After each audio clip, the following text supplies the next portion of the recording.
number 2069, issued by the Office of Governor Ron DeSantis on March 20, 2020.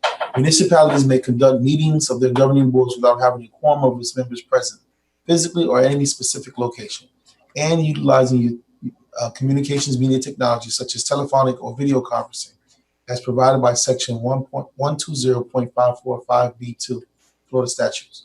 Today's special meeting has been called for the purpose of considering homeless issues, food distribution, the Miami International Airport, and any and all actions that may arise from discussing these, including but not limited to the adoption of resolutions. Procedures for the public comment will be explained by the city attorney shortly. The members of the city commission appearing remotely for this meeting may be Alex Diaz de la Portilla, Joe Carollo, Onola Reyes, Ken Russell, the vice chair, and me, Keon Hardeman, the chair. Madam City Attorney, may you please state the procedures to be followed during this meeting. Thank you, Mr. Chairman. Any person who is a lobbyist pursuant to Chapter 2, Article 6 of the City Code must register with the city clerk and comply with related city requirements for lobbyists before appearing before the city commission. A person may not lobby a city official, board member, or staff member until registering. A copy of the code section about lobbyists is available in the city clerk's office or online at municode.com. Any person making a presentation, formal request, or petition to the city commission concerning real property must make the disclosures required by the city code in writing. A copy of the city code section is available at the office of the city clerk or online at municode.com. The material for each item on the agenda is available during business hours at the city clerk's office and online 24 hours a day at miamigov.com. Any person may be heard by the city commission through the chair and upon registering pursuant to the published notice for not more than 2 minutes on any proposition before the city commission unless modified by the chair. Since this is a virtual meeting as authorized by the governor of the state of Florida, members of the public wishing to address the body may do so by visiting miamigov.com/virtual meeting to upload the video comments or submit their written comments via the online comment form. Members of the public may also call 305-250-5353 to provide comments via the dedicated City of Miami public comment voicemail. Members of the public may also pre-register to provide live public comment by phone during the meeting. You may pre-register by phone by calling 305-250-5350 or online at miamigov.com/government/live-public-comment. All comments submitted will be included as part of the public record for this virtual meeting and will be considered by the City Commission prior to any action taken. The city will accommodate any speakers desiring to appear in person, subject to all applicable emergency measures in place to prevent the further spread of COVID-19. Speakers who appear in person will be subject to screening for symptoms of COVID-19. Any persons exhibiting any symptoms of COVID-19 will not be permitted to enter City Hall. All interested parties are required to abide by all state, county, and local emergency orders and are urged to remain at home and practice social distancing. If the proposition is being continued or rescheduled, the opportunity to be heard may be at such later date before the City Commission takes action on such proposition. When addressing the City Commission, the member of the public must first state his or her name, his or her address, and what item will be spoken about. When the City Commission takes action or votes on any proposition before it, it shall do so by roll call vote, which shall be recorded by the clerk and included in the record. Anyone wishing to appeal any decision made by the City Commission for any matter considered at this meeting may need a verbatim record of the item. A video of this meeting may be requested at the Office of Communications or viewed online at miamigov.com. Please silence all cell phones and other noise-making devices. Any person with a disability requiring assistance, auxiliary aids, and services for this meeting may notify the city clerk. Please note, commissioners have generally been briefed by city staff and the city attorney on the items on the agenda today. The City of Miami is using Zoom to hold its May 7, 2020 virtual special City Commission meeting. Zoom is a cloud platform for video and audio conferencing, collaboration, chat, and webinars across mobile devices, desktops, telephones, and room systems.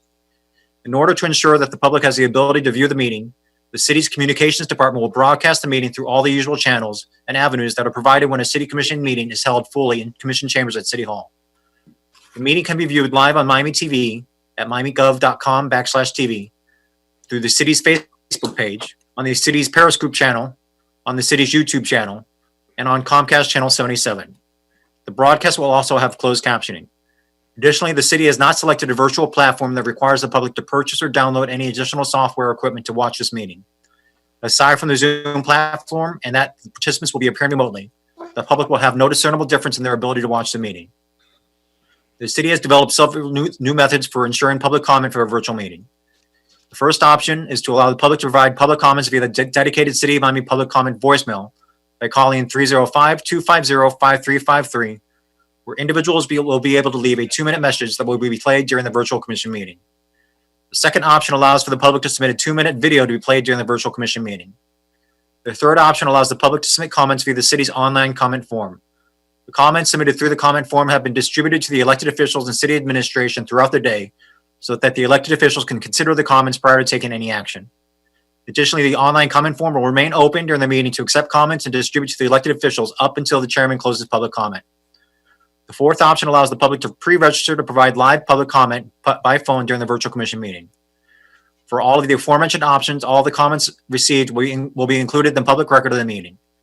For these 4 options, the city also created a simple set of instructions explaining how the public may submit their comments with either option.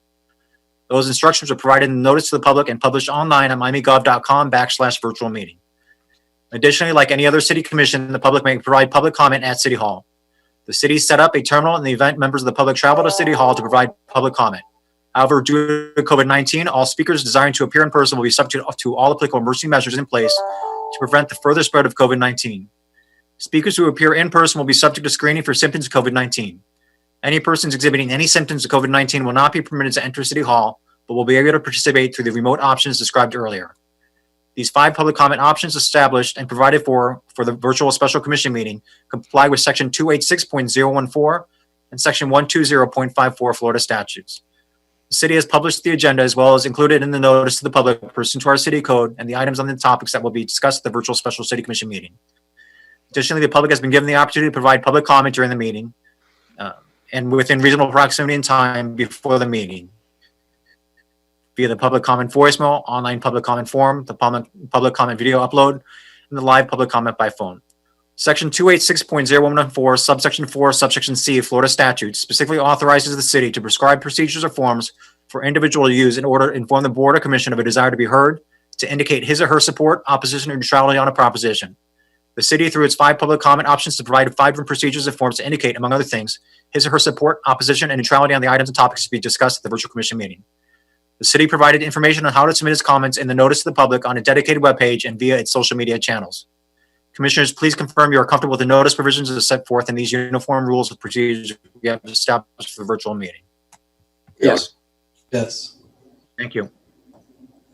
Thank you very much. What we'll do first is move into our public comment so that we can gather all the information that we need from our public. At first, I want to acknowledge the public that is at the podium outside of City Hall. So let's check to see if there's anyone there.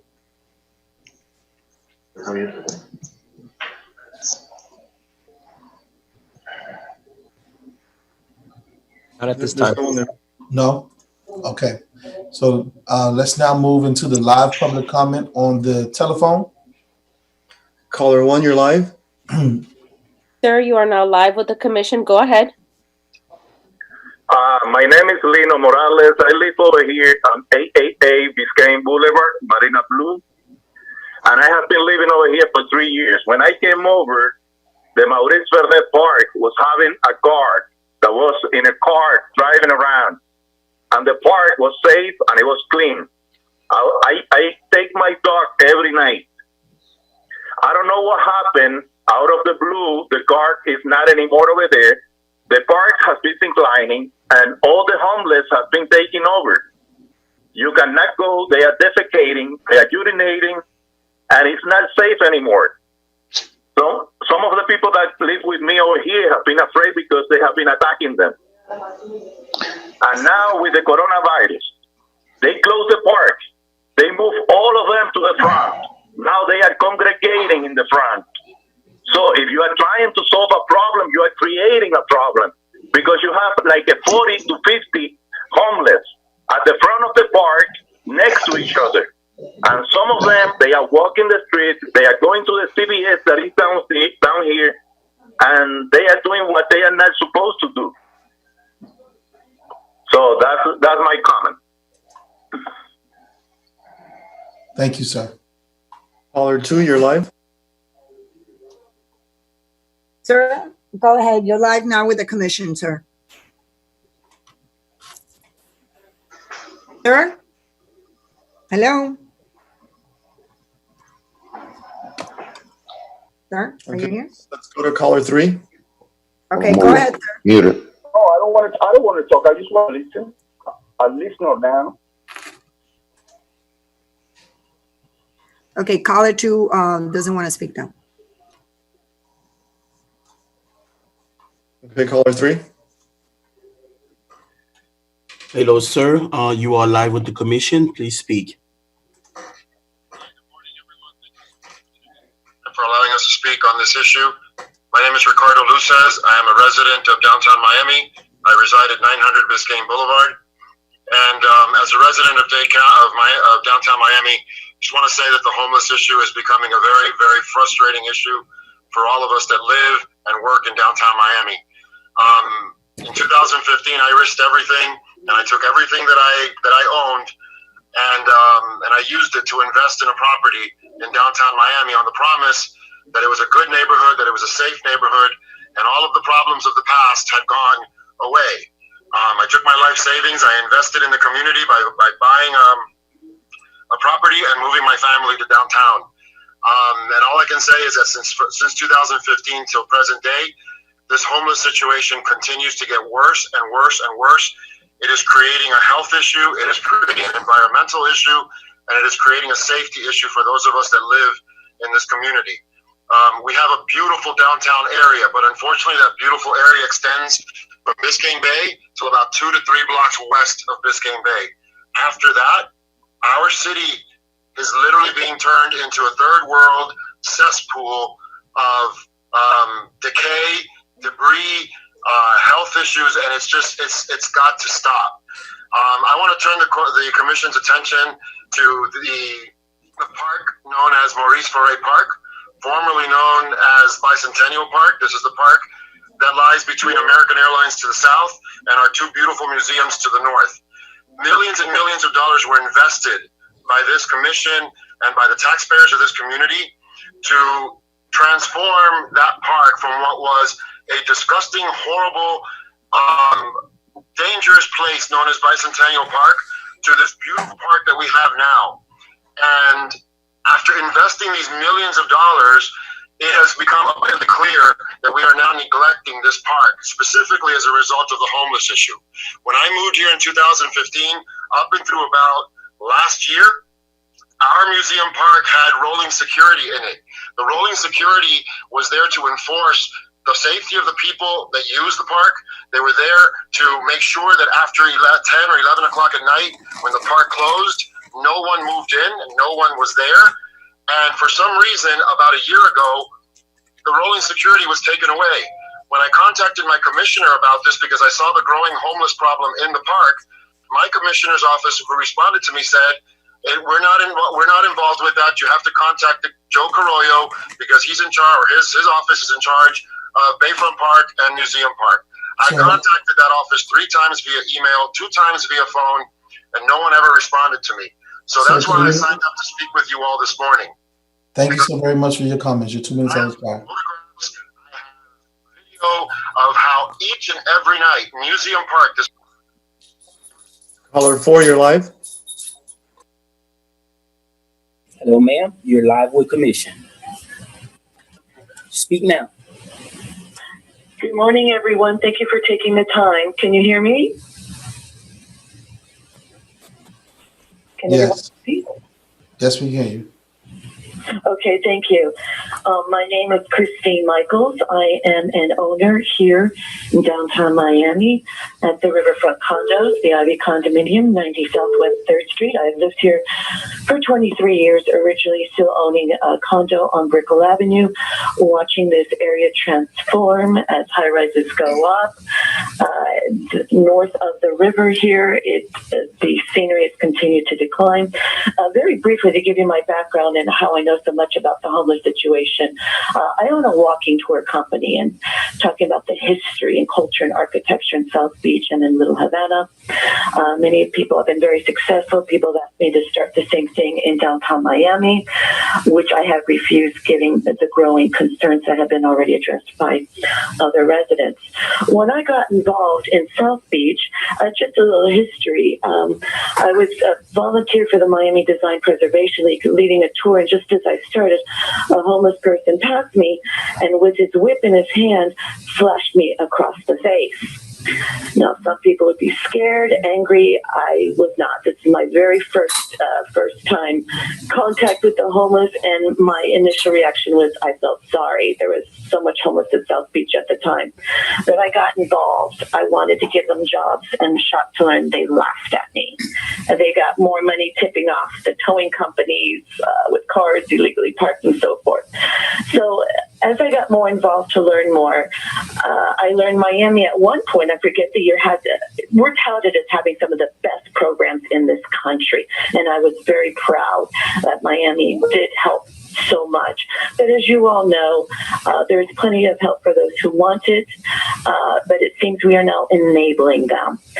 There used to be tents under the bridges leading to South Beach. At one point, the city disbanded them, which I warned them, please don't. And what I predicted happened. They disbanded and they came into our neighborhood. And there was violence. There was a stabbing here next to our building. I see drug needles and constant use of drugs. I don't need to go into so much details. You're very aware. The whole is getting worse. Obviously, legislation takes years. It's very especially with ACLU, the homeless. And your 2 minutes have expired. Thank you so very much for your comment. I'd like to propose simply is. Caller 1, you're live. Sir, go ahead. You are now live with the commission. Expired. You had 2 minutes, so they cut you off. They cut you off. Sorry. Hello. Sir, go ahead. You're live with the commission. Thank you. Hello, this is David Smith. I'm the marina manager at the Epic Marina located at 270 Biscayne Boulevard Way in downtown Miami. Been established since 2009, and we've been having issues with homeless camps underneath the Brickell Avenue Bridge on the north side ever since. We've been fortunate to have some help from the City of Miami Police Department and Brett Bobo, who have been instrumental, but it seems like everybody's hands have been tied as to really how to combat the homeless issue. We've had numerous thefts. There's been several overdoses causing deaths under the bridge, people being harassed, and it seems like we're not getting the help that we need to enforce the camps and removing them. So we're looking to get some sort of help. It doesn't matter how many times we call the police show up and do what they do, and the people show up an hour later again. And it's just a vicious cycle, and it seems like a cycle that doesn't have any end, and we need some help with this. Thank you. Caller 2, you're live. Go ahead, sir. You're live with the commission. Yeah, hello. My name is David Peary. I live at 4101 Northwest 24th Avenue in Miami, Florida. I serve as a class representative and the lead plaintiff in the Pottinger litigation, representing people experiencing homelessness in Miami. I have personally experienced homelessness in our city. I want to make two. First, wants to be homeless. Homelessness is caused by extreme poverty and is rooted in our affordable crisis. Miami ranks as the second worst affordable housing market in the nation. Homelessness is a traumatic experience where one is always vulnerable to theft, violence, the elements, sleep deprivation, and the judgmental condemnation of your fellow citizens. Trying to figure out how to eat, how to shower, how to find public toilets. I can assure everyone on the City Commission that people are homeless here in Miami not because of choice. People are homeless because they lack choices. Second, even in normal times, to remain healthy while living on the streets. Medication all. The research shows that the homeless suffer from higher rates of chronic diseases. During the COVID pandemic, it is very difficult to comply with social distancing rules when you don't have a home. When you see unhoused persons crowded together, it's because they're huddled under bridges or in bus shelters to seek relief from the sun. The virus. I found that most persons want to be tested and certainly all want to remain healthy. We ask that the Miami City Commission fund hotel rooms on the streets. This is the only way to protect the homeless in our community in the health crisis. Also connect all homeless with case management services in order to provide permanent housing solutions after the pandemic subsides. We also ask that the city follow CDC guidelines, install portable hand washing stations, and properly maintain toilets at all homelessness encampments throughout the city, and have to help foster sanitary conditions on the streets. Taking these measures will help reduce our homelessness problem as we move forward and surmount this COVID crisis. Thank you. Caller 3, you're live.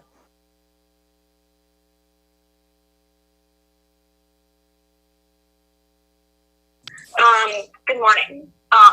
Excuse me. My name is Lena Carlson. I live at 670 Northwest 85th Place, number 201. I'm a recent graduate of FIU's medical school and a co-founder of the Dade County Street Response, which is a nonprofit organization dedicated to providing medical care and resources to Miami's most vulnerable communities during times of disaster. First, just a few words about the public health implications of COVID-19 on individuals experiencing homelessness. Individuals experiencing homelessness are already at higher risk of infection due to higher rates of underlying health conditions, and due to the conditions that they're living in on the street, have fewer opportunities for hygiene and other measures that would reduce risk of infection. And I think this virus has just magnified the extent to which our community is only as healthy as the most vulnerable members in our community.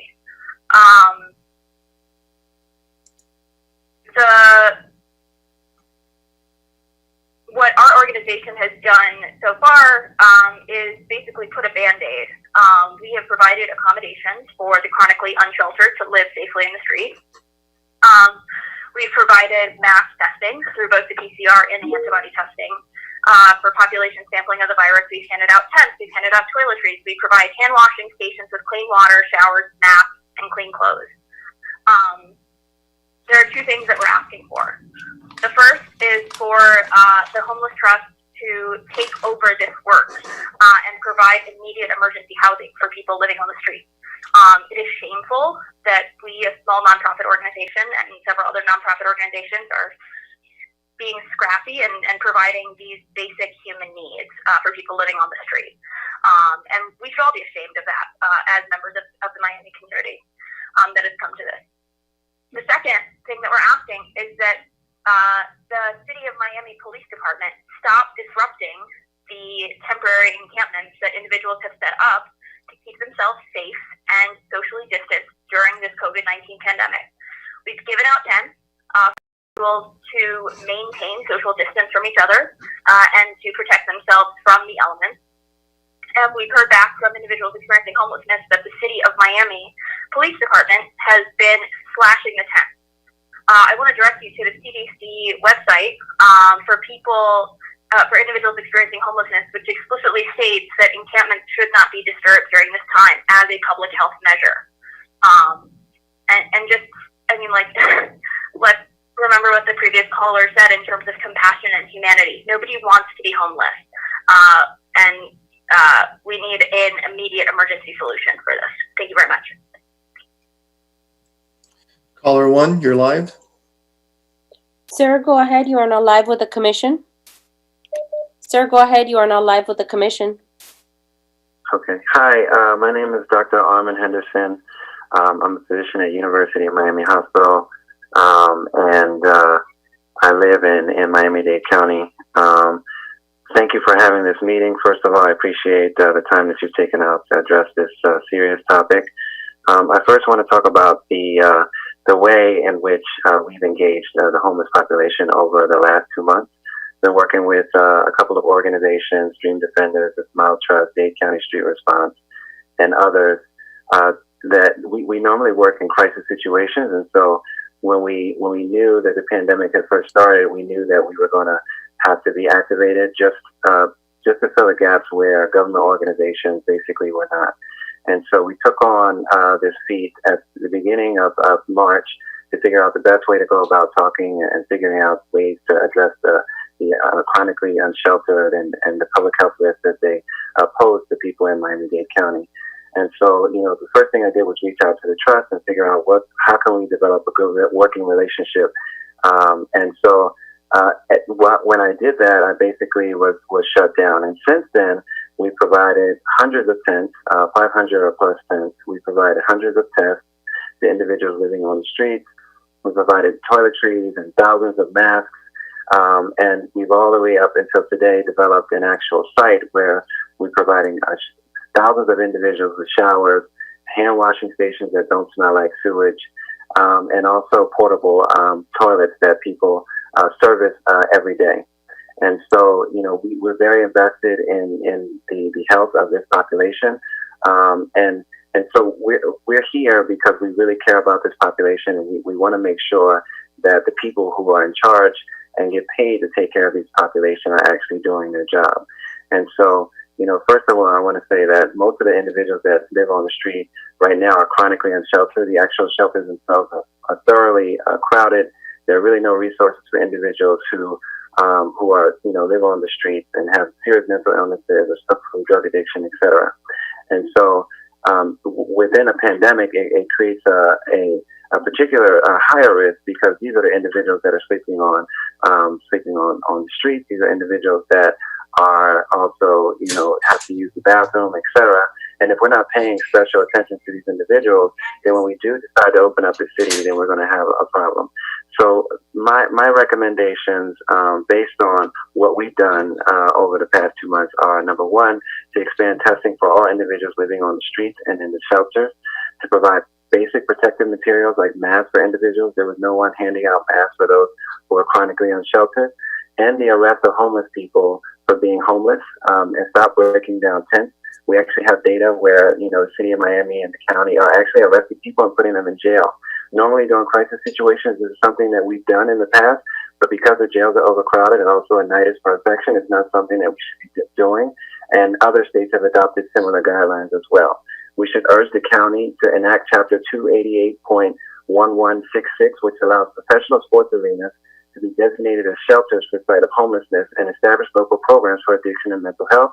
And then lastly, urge the county and state attorney to release their own recognizance and secure housing for those who have been given house arrest but who cannot leave the jail because they don't have a verified address. So those are the things that I think that we should be doing. Again, the trust is funded to do these things, and we do feel like they should be held accountable. We should know where the money is going and how they're spending it, and they should also be open to new ideas. This crisis is not anything new. We've done it in the past with hurricanes. Every year we go through the same thing, and every year we seem unprepared, because I also work with this same community during hurricanes since 2017 as well, and we're faced with similar problems. So in closing, I just hope that we're able to figure out a good way forward. We are down with working with the trust to figure out new options and other organizations to figure out how to spend the money, etc. And we just want the best for those that live in Miami. Caller 2, you're live.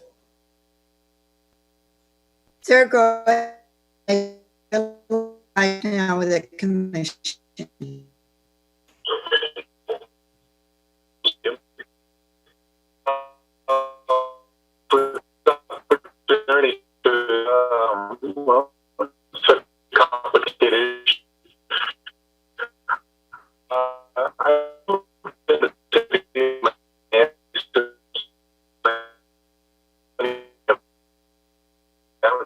Since 1990s. The turn of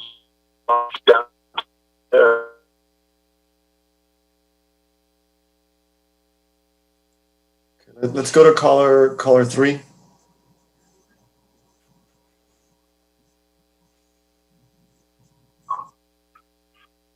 Hi, good morning. This is Joe Del Risco, 6291 Southwest 6th Street.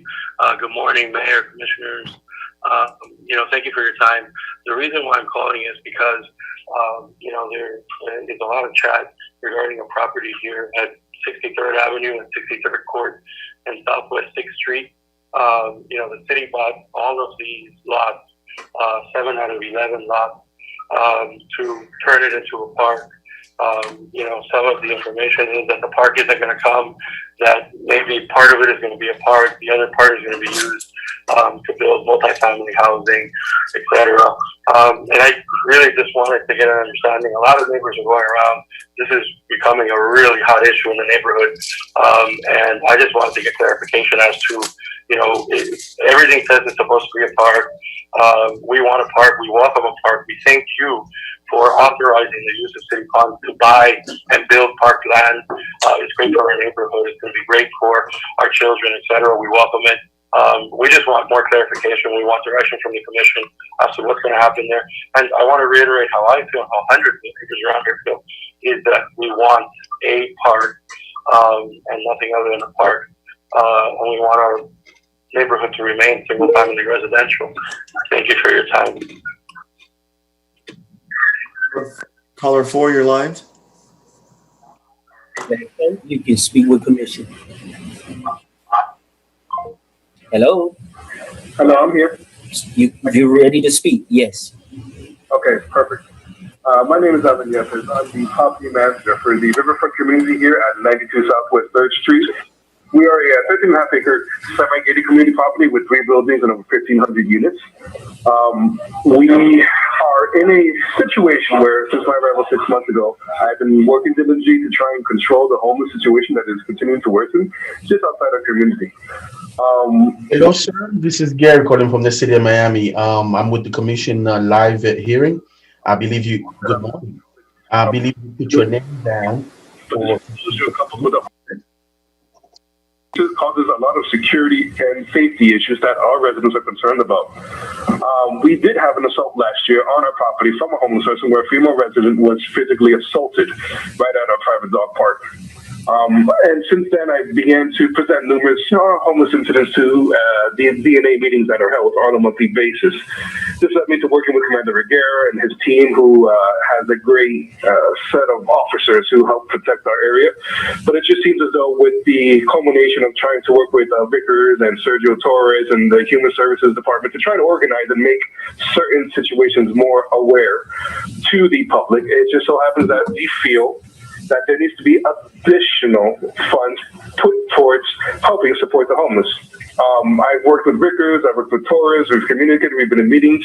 I've also worked directly with Camilla's house, preparing to receive different donation packages for private investors who want to kind of help the city in the effort to fund these additional programs for Camilla's house that will help get these homeless people off the street. The 2020 homeless support budget, I understand that there was an increase, but the $100,000 increase that you put there is enough only to support about 100 homeless people in an annual year. 100 people.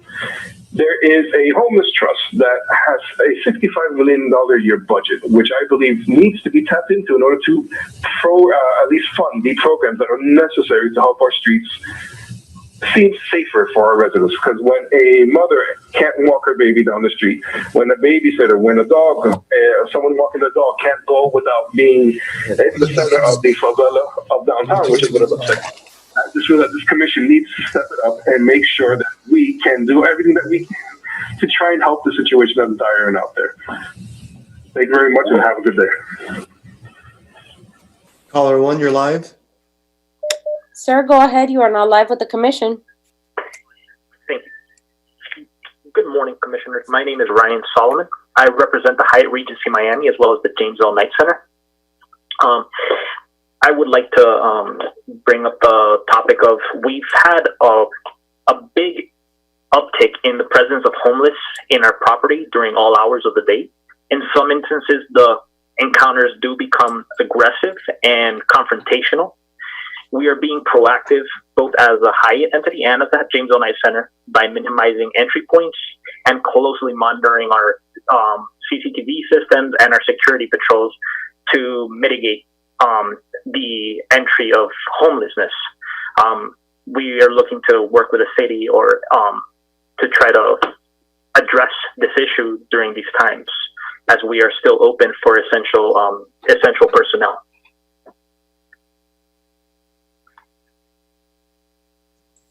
Caller 3, you're live. Sir, you are on live with the commission. Please speak. A resident of downtown Miami living at 50 Biscayne for the last 12 years. I am speaking on behalf of the DNA as delegated by its president, Amal. As we know, the city of Miami has the greatest number of homeless in Miami-Dade County. I have been working with the homeless for 18 years. The last 5 years with the homeless department of the city of Miami Beach. They are the equivalent to the green shirts. I do street outreach with their staff 4 to 5 days a week. We engage homeless people with the goal of assisting them.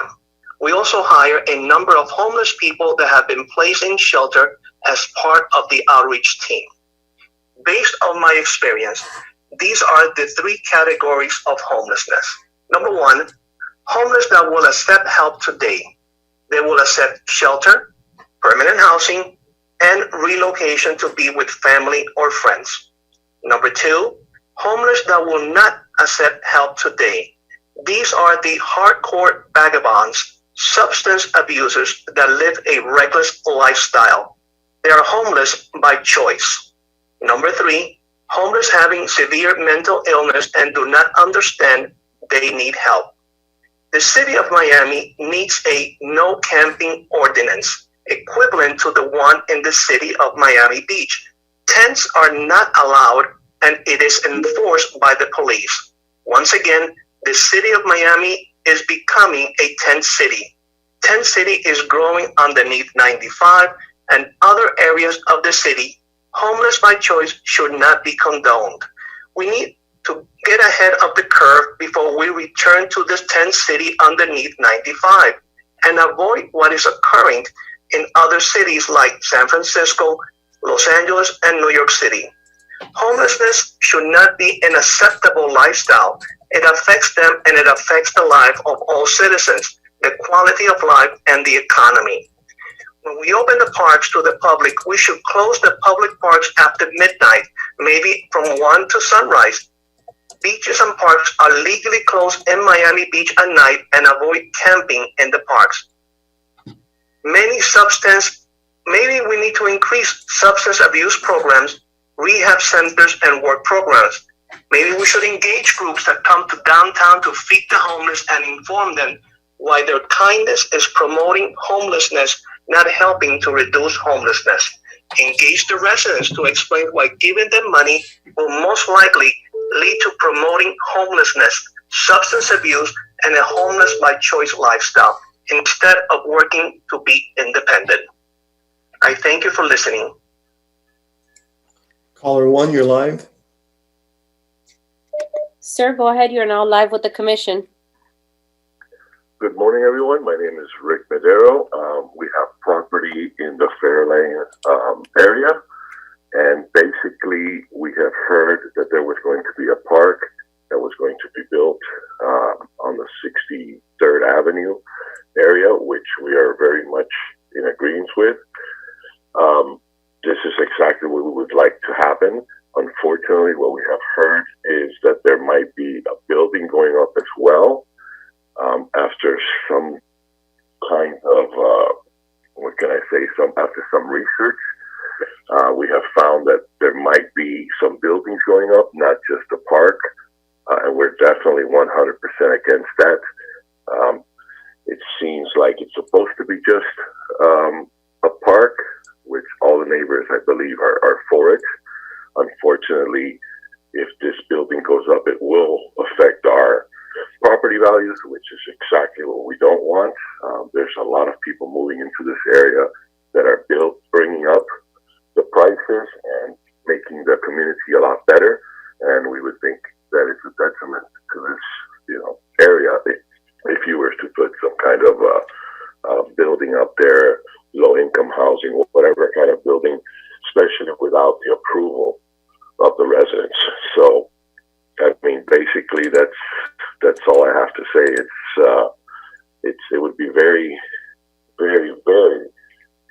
very bad if you promise one thing and do something else.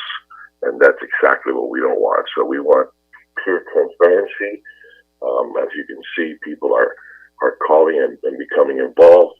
And I think that's a good sign that the community is coming together. And that's the way to do it. Keep the community together. Don't work against the community. So all I say is, please, if you guys are going to do something other than a park, make it very clear, make us a part of it. And that's it. But yes, absolutely, we do not want any buildings that is going to affect our society here in Little Fairlane. And that's it. Thank you for your time, and please keep us posted with anything that's happening around here. Caller 4, you're live. Hello, ma'am. You may speak now. Yes, hi. Hi, my name is Nancy DiCarlo. Nancy DiCarlo, 510 Southwest 63rd Avenue. I'm calling in reference to District 4, Manolo Reyes. Basically, I'm calling in reference to some properties bought between 63rd Avenue, 63rd Avenue, 63rd Court, between 6th Street. These properties were bought for a park, and we are understanding from even city employees telling us that there is going to be a small building being built in this land, and this is the reason I'm calling. We as neighbors have not received any notification of any such thing. We appreciate the fact of a park. It definitely brings the value of the properties up. I'm sure that you noticed that we've had more people buying into the area, and definitely bringing up the value of the property. From my understanding, there is a whole bunch of neighbors that have sent letters to Commissioner Manolo Reyes, and they have not had any response. From what I hear, they had 130-something people agree that they do not want a building, that they appreciate the park. And I'm really calling because I hear that we don't have any response, and we need something in writing telling us what is going to happen with these properties, because we're concerned about our properties. So this is basically what I have to say. I'm sure that we know that other neighbors have been calling and sending letters. We just appreciate something in return. Being said, we do not agree with a building. We do agree with the park, and we really thank the city for that, and Manolo Reyes for purchasing for that. But I really would not appreciate if something is done without us being part of the committee or agreement to that extent. So thank you very much for everything that the city does for us in the neighborhood. Thank you. Again, my name is Nancy. Bye-bye.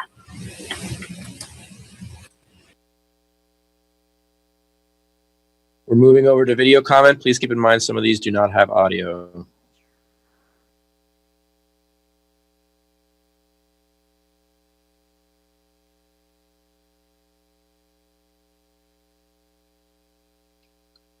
It's illegible.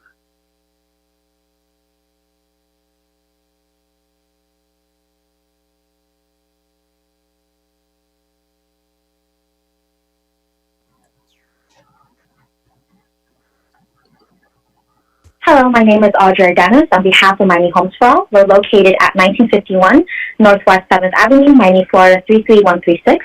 I'm also a resident of the city of Miami. In January 2020, there were about 650 people experiencing homelessness on our streets. They are some of our most vulnerable residents. People don't become homeless out of choice, but from the lack of affordable housing and employment. They need support to deal with the trauma of being homeless and to transition to permanent housing. Since the COVID-19 pandemic, there may have been a significant increase of people experiencing homelessness in our city. We're facing a public health crisis. Unfortunately, people experiencing homelessness do not have a home in which to shelter in place. Many of them are over the age of 50 with underlying conditions, putting them at an increased risk of COVID-19. We recently published a set of recommendations developed by those with lived experience of housing struggles, advocates, and service providers. In an effort to keep all the residents safe, we ask that you consider these recommendations, also available on our website, as you decide how to move forward with allocating funds. First, all unhoused individuals should have access to hotel and motel rooms with wraparound support services such as job or mental health counseling. Increased investments in shelters should also be coupled with increased investments in permanent supportive housing to augment the efforts underway by the Homeless Trust.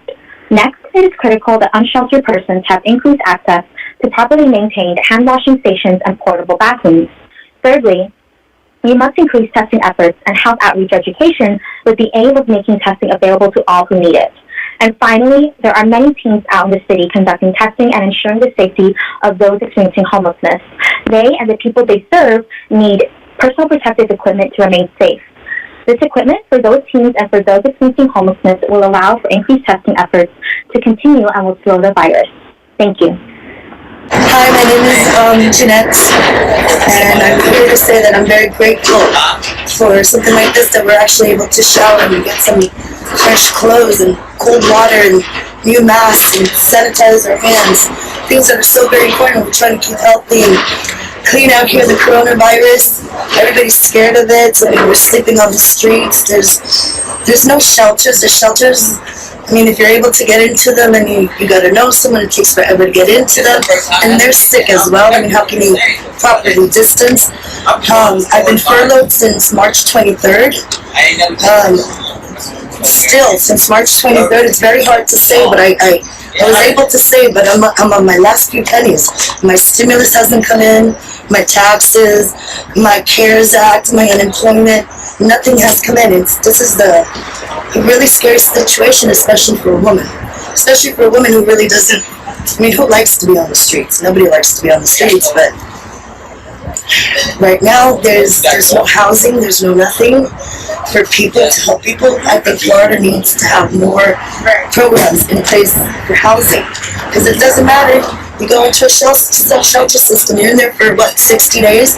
Most people, if you look at everything, if they can get a job making $10 an hour, you are still not going to be able to get enough health. You're going to be self-sufficient. There's people in wheelchairs who don't have disability. What kind of social services are there? There's no case management. There's a church. There's churches that help. There's churches. Thank gosh. All right. Thank you for hearing me. Thank you.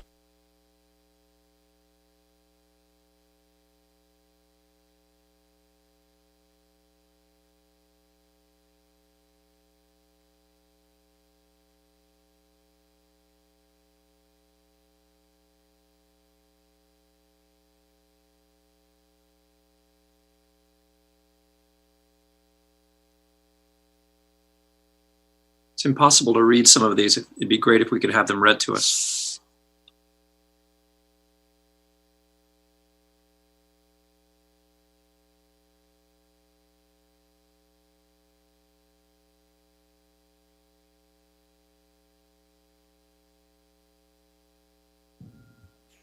Or they can simply be placed on the public record for us to review, or given to us in advance, like the set of comments that were given to us in advance of the meeting.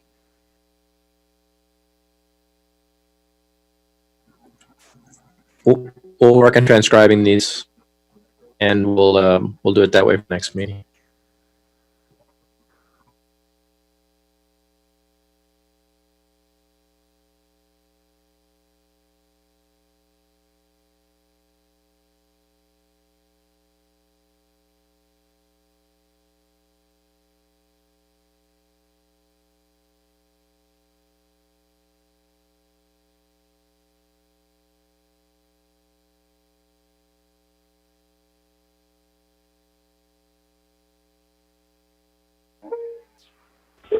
Hi, this is Carlos McGrath from 500 Brickell, apartment 1606, and I'm speaking regarding homeless issues.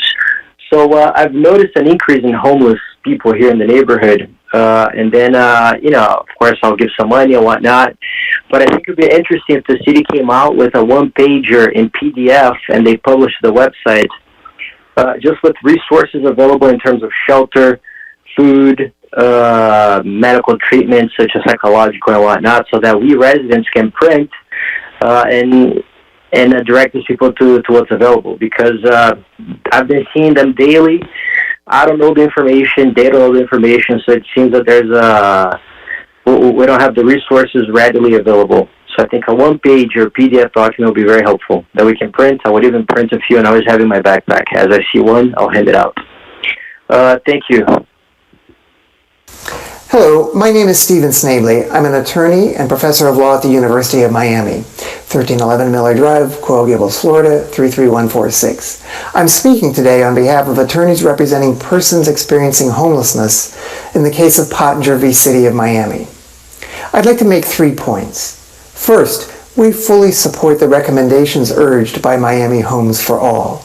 These include offering hotel-motel rooms to all unsheltered individuals, along with wraparound services. In the meantime, providing hand-washing stations, portable bathrooms, testing, and health safety education for unsheltered individuals, and providing personal protective equipment to unsheltered individuals and to outreach workers and case managers.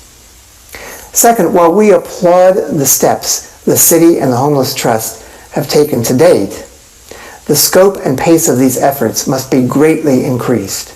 In addition, it's vital that there be transparency and full, timely, public reporting by all agencies involved in implementing the recommendations. Third, it's vital that the Pottinger protections continue to be observed by the city as it promised in federal district court last year and as embodied in the city's own regulations.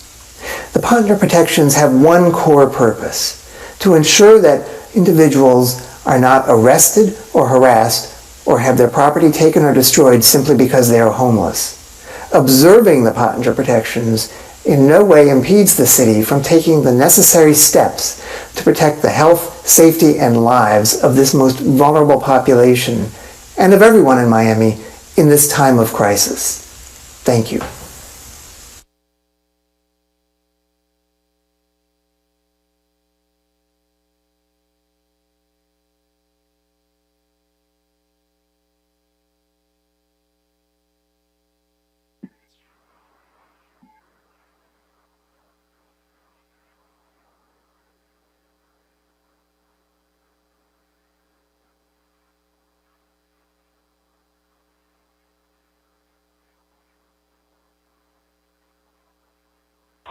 Hello, my name is Gilberto Lima, and I live at 900 Biscayne Boulevard, apartment 3105, Miami, Florida, 33132. I'm commenting on the homeless issue in downtown Miami.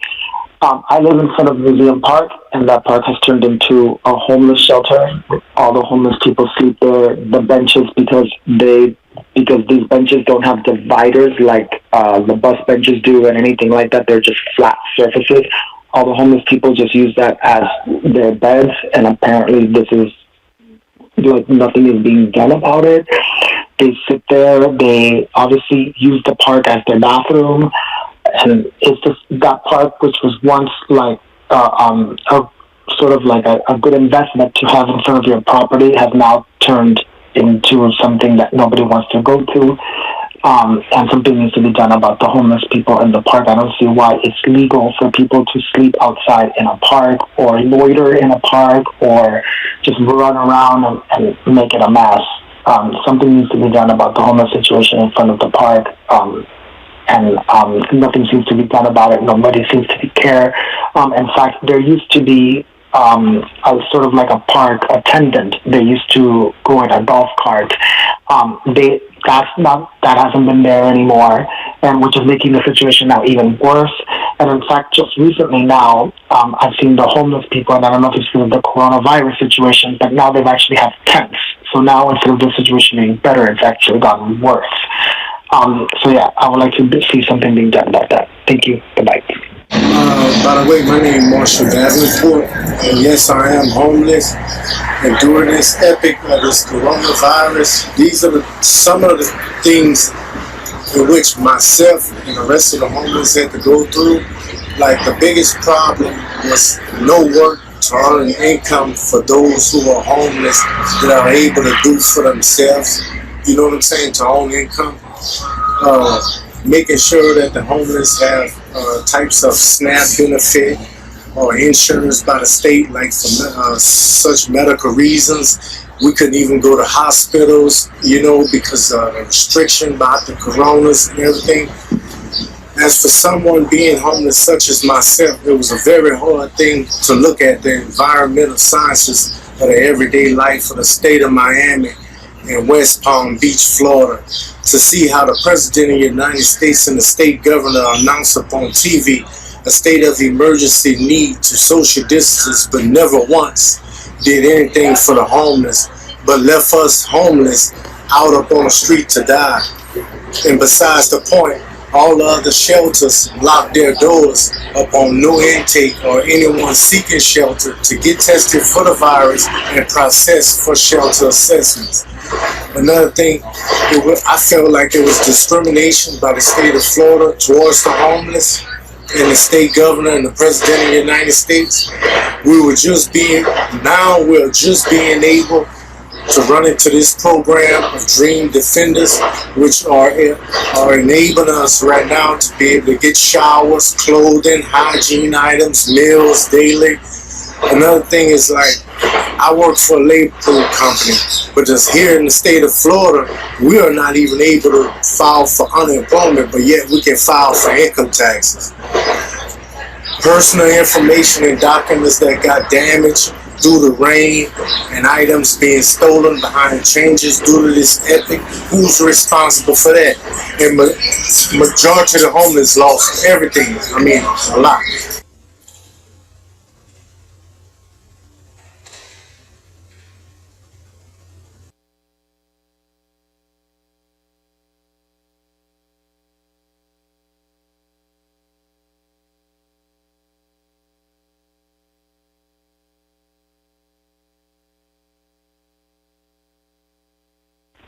My name is Debbie Dolson, 4205 Lennox Drive, Coconut Grove. I would like to comment on SP2. I'm a volunteer at the Coconut Grove Crisis Food Pantry, and for the last few months we have been struggling to safely find ways to deliver to our many clients who do not own cars or who live on boats. And these clients cannot benefit from the drive-through food distributions that are throughout the city. So please discuss ways to meet the needs of these residents. Thank you.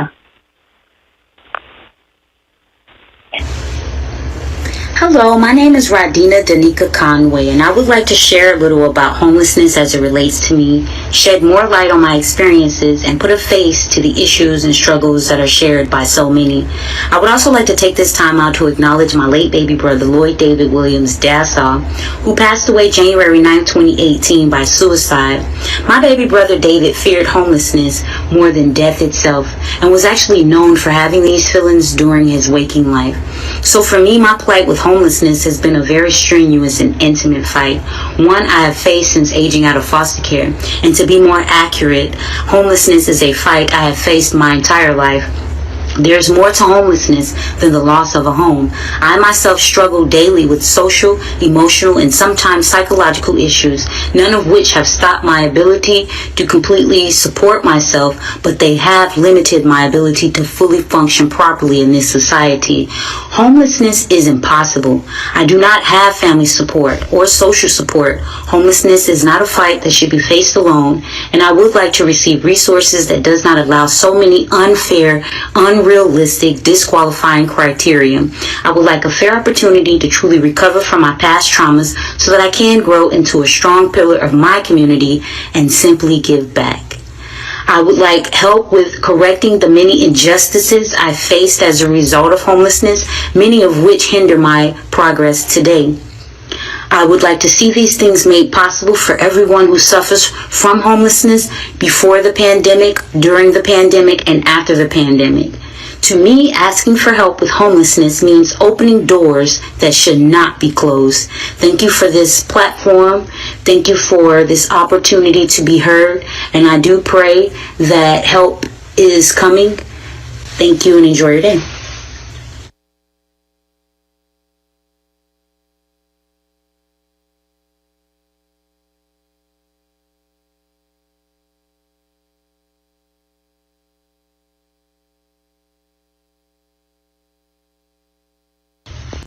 Hi, my name is Sarah Klingon. I'm a resident of 900 Biscayne Boulevard. My phone number is 417-818-8035. And I'm calling to leave a message about the urgent homeless matter that I understand is going to be discussed tomorrow. The point that I'd like to make is that I regularly walk in the area and through the parks in the area around 900 Biscayne. I've never had an issue with any of the homeless people in the area. I know that there's a number that typically sleep in the park across from 900 Biscayne, and they have been consistently polite and pleasant to deal with. I've just never had any problems with them. My concern is that since the city closed the parks, it's forced all of the homeless people that typically sleep in those parks to congregate in a really small area. And I'm concerned that that puts both the homeless people and those of us who have to, say, walk our dogs in that area at risk because we're having to just interact with each other in such a small space. And so I would ask that the city consider reopening the parks because I think that that's going to be better for the public health. And I also would hope that the city wouldn't take any draconian anti-homelessness measures that are ultimately going to be harmful for the homeless community that's in the area. So thank you very much.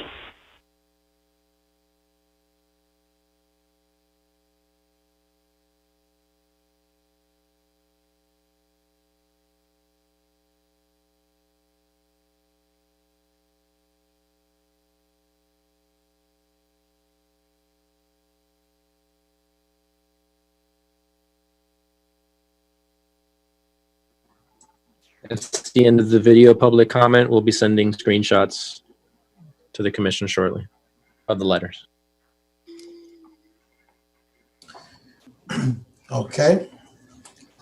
We've heard from every new ideation of public comment that we have. So at this time, we're gonna start the meeting. I'll acknowledge Commissioner Ray. Okay. Commissioner Russell. And I'm going to be very brief. I want to calm the concern that those residents from Flagami had about the park. And I don't know, somebody has been spreading rumors that it's going to be half a park and half a building. That's not it. It's going to be a park. It's going to be size. It's going to be half an acre. And we already have $1.3 million budgeted for it with the help of Mayor and the commission, and I've been able to set that money aside. And this is the signs that are going to be placed. They're coming up this week.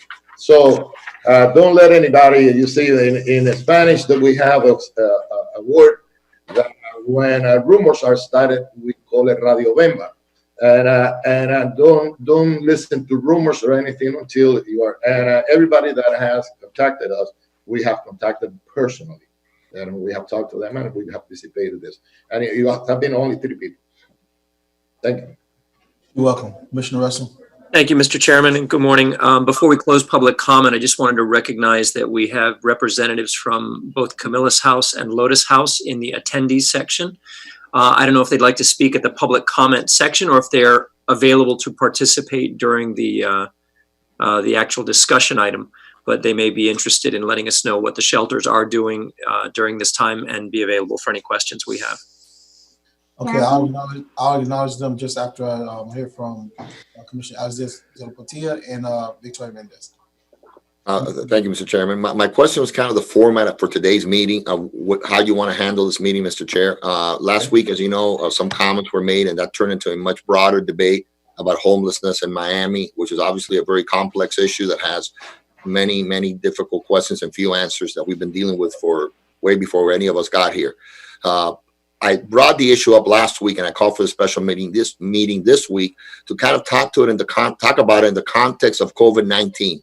What we're doing to test, offering masks, what kind of protection we're offering those members of that community to make sure that they weren't infecting themselves and others in the community. So that's sort of the context I want to have this debate. It seems to me, based on the people that have been texting and calling and my office, I'm sure every commissioner in the mayor's office, that this has turned and will turn into a broader debate about homelessness. But I want to not lose focus on what we need to talk about today, which is the immediate crisis that we have on testing, on if we in fact we have one, and those numbers that I had requested last week from different members of our staff and from the Homeless Trust I think we have members of the Homeless Trust here. I spoke my office spoke to Judge Leifman a little bit earlier today. He's on the call. So how are you going to handle this, Mr. Chair? Are you going to have people speak or have our staff give a presentation as to where we are with numbers in terms of testing, in terms of how many of these folks have been sheltered in hotel rooms? My understanding is only 18 have tested positive. What are we doing with those 18? How many have been tested total? How many will be tested? What kind of education is taking place within that community? How other groups are being incorporated to work together with the Homeless Trust and with the City of Miami?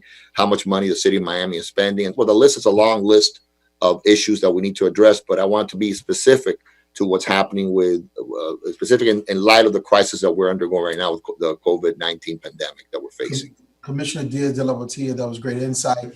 We're going to go each item by item. So SB1, SB2, SB3. So our first item will of course be SB1. And now that we understand the color in which we're looking through this lens, we'll have the city, if they have some presentation they want to give us about the things you just described, I'll allow them to do that.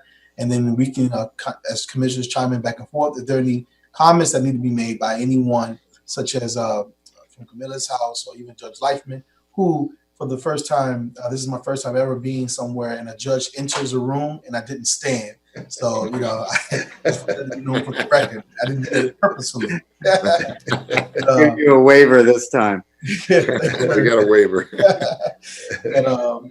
So that's how we're going to do it. So I'm going to hear from Victoria and maybe the mayor if he has anything to say, and then I'm going to open the floor up for the city administration to present on the SB1 so we can have that discussion the way that you described it. Thank you. Victoria. Chairman, I just wanted to, there's one and just one resolution that's already been distributed to you all having to do with farm share and District 1, District 2, District 4, and the mayor's office all donating monies toward the farm share endeavor. And I just wanted to articulate that it's going to be under SP2, but just in case, I don't know if you think we need additional comment on that, public comment on it, since it is already incorporated or encompassed in SP2, but I just wanted to articulate that particular resolution that may come out of the discussion. So thank you. Whatever you think is appropriate on that. Thank you very much. Mr. Mayor, you want to be recognized? Thank you, Mr. Chair. I'll be very brief as well on the homeless issue. I think on the other two, food distribution and international airport, I'll wait until those items are. But on homelessness, you obviously see that it's a very complex issue, as Commissioner Diaz de la Portilla said. And what is interesting from the public comments is you see a divergence. You see our residents at times who diverge sometimes from public health officials and others who obviously want and rightfully so are homeless to be treated with dignity and respect. We also are working on an initiative with the DDA, and I thank Commissioner Reyes for his work on that, County Commissioner Suarez and myself to come up with a plan to permanently house and self-sustain a certain percentage of that chronically homeless population, which is the part that we've struggled so much with after the adoption of the homeless tax. I do think at some point after COVID hopefully passes and our economy comes back to normal, that we need to talk to other cities that are not paying into the homeless tax. I think that's something that we ought to pursue. We should do it politically, with our friends, and also put pressure if need be, because it's, because of Pottinger, because of the facilities, a lot of which are in the city of Miami, we have 60+% of the city homeless population, the county's homeless population in Miami, and so that's something that, as our downtown has grown, creates tension between our businesses, between our residents, and between this population.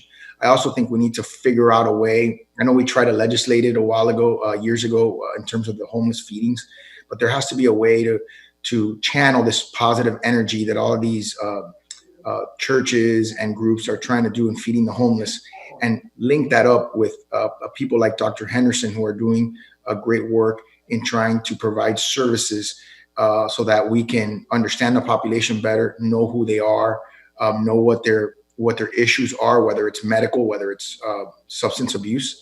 And I think we need to combine that with the feeding so that we can get everybody in one place, give them the showers, and allow them to live with dignity in a way that that also doesn't create problems for our residents and for our business owners. And so I think that's the fine line in the struggle. In the context of COVID, which is what I know, and I'm sorry for digressing a little bit, Commissioner Diaz-Portilla, in the context of COVID, I think what you said at the last commission meeting was perfect. I think we do need to make sure that the population is tested.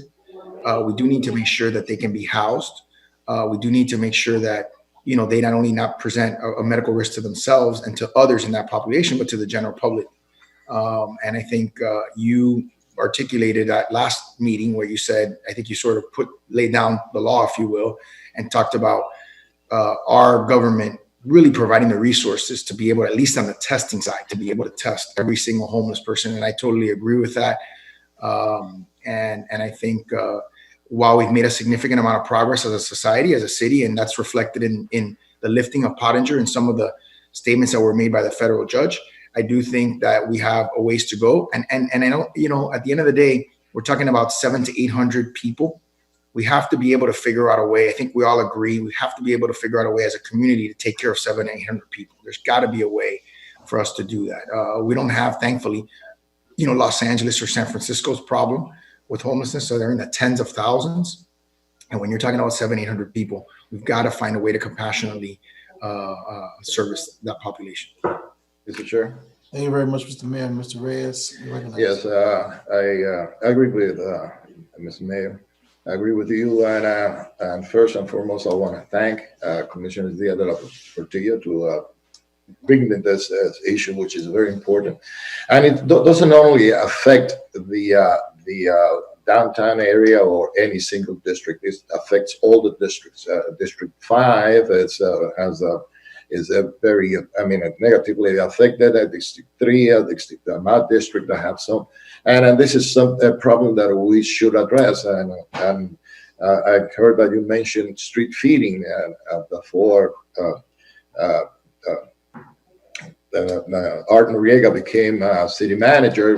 We were talking about finding a place and a methodology that we could direct all the feeding into a place, and also have a rough draft of a resolution trying to do away with not do away, but control street feeding, which is, I think, that goes against the hygiene of the city, and it is very dangerous.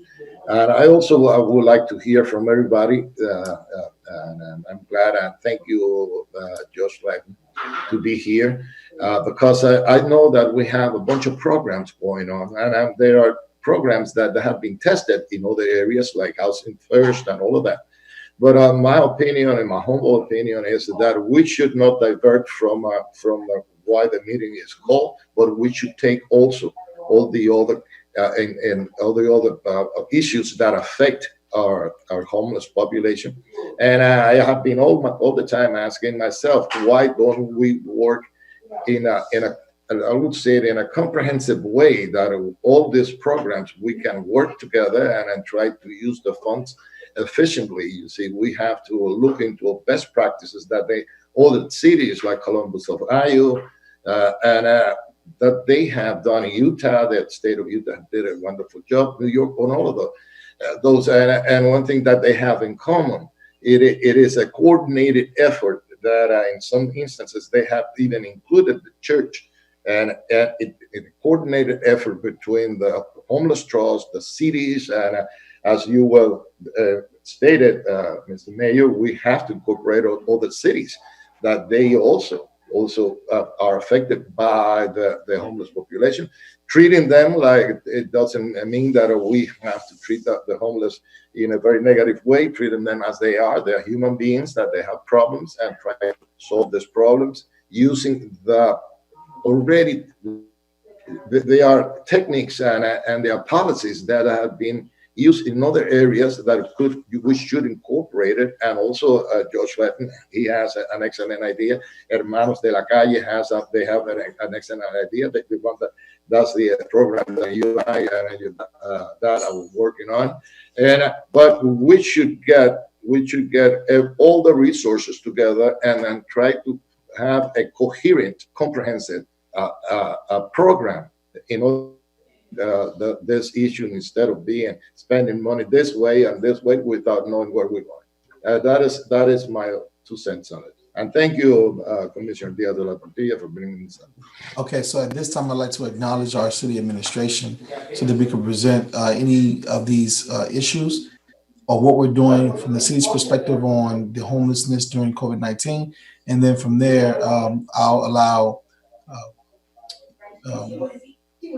Ms. Collins and also Judge Leifman to kind of chime in to from their perspective of what they're doing to assist the city of Miami and its residents and the homeless population during this time as well.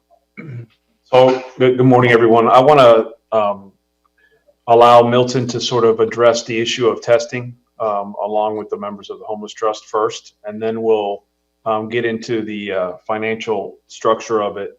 Chris Rose will brief on the numbers as well as soon as they're done. But Milton, why don't you step up and address that?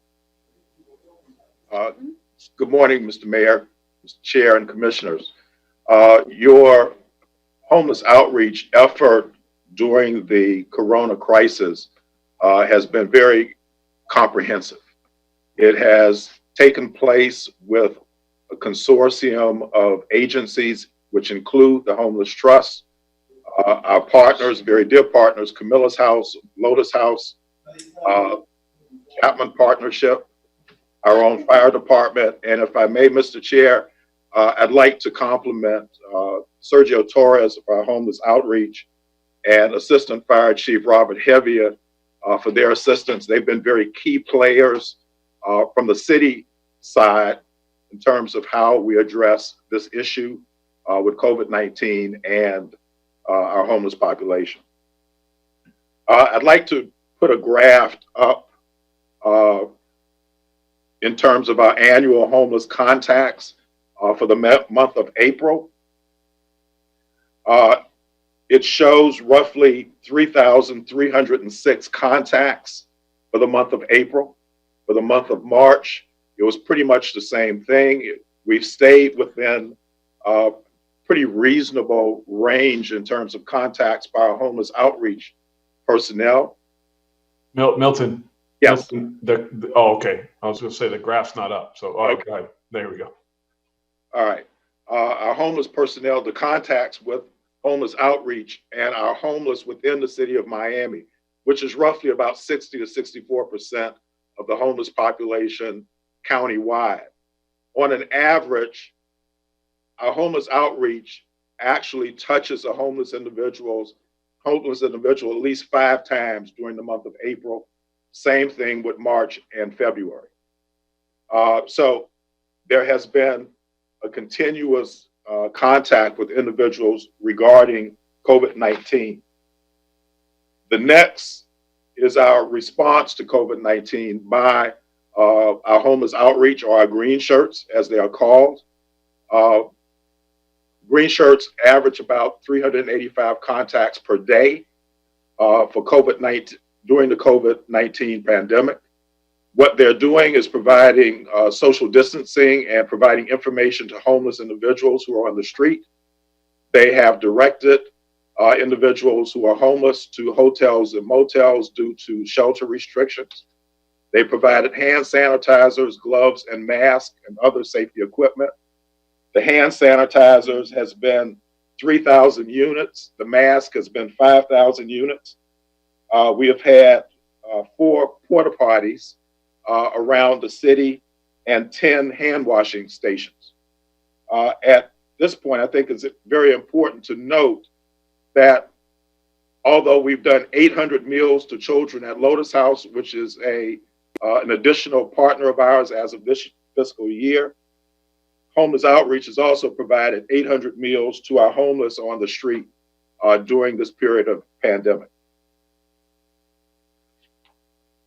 Regarding COVID testing, and I'd like to make sure we understand that the numbers that are being provided have been provided to us by the Homeless Trust, there's been 535 total tested, 363 tests administered by our mobile teams, 18 positive cases, and 158 pending tests. I'd also like to keep in mind that these numbers will change daily as additional numbers come in from testing and the results of these tests. 30 to 50% of the individuals who are unsheltered have refused COVID-19 testing. I'm sorry. Excuse me. Yes, Mr. sir. Vickers. I'm sorry to interrupt you, but there's a lot of data you're throwing out there, and I don't know if the chairman wants us to wait till the end, but it's kind of going to get lost if we wait till the end. It's just a quick question. You keep on saying we. Is that we, the city of Miami, or is we?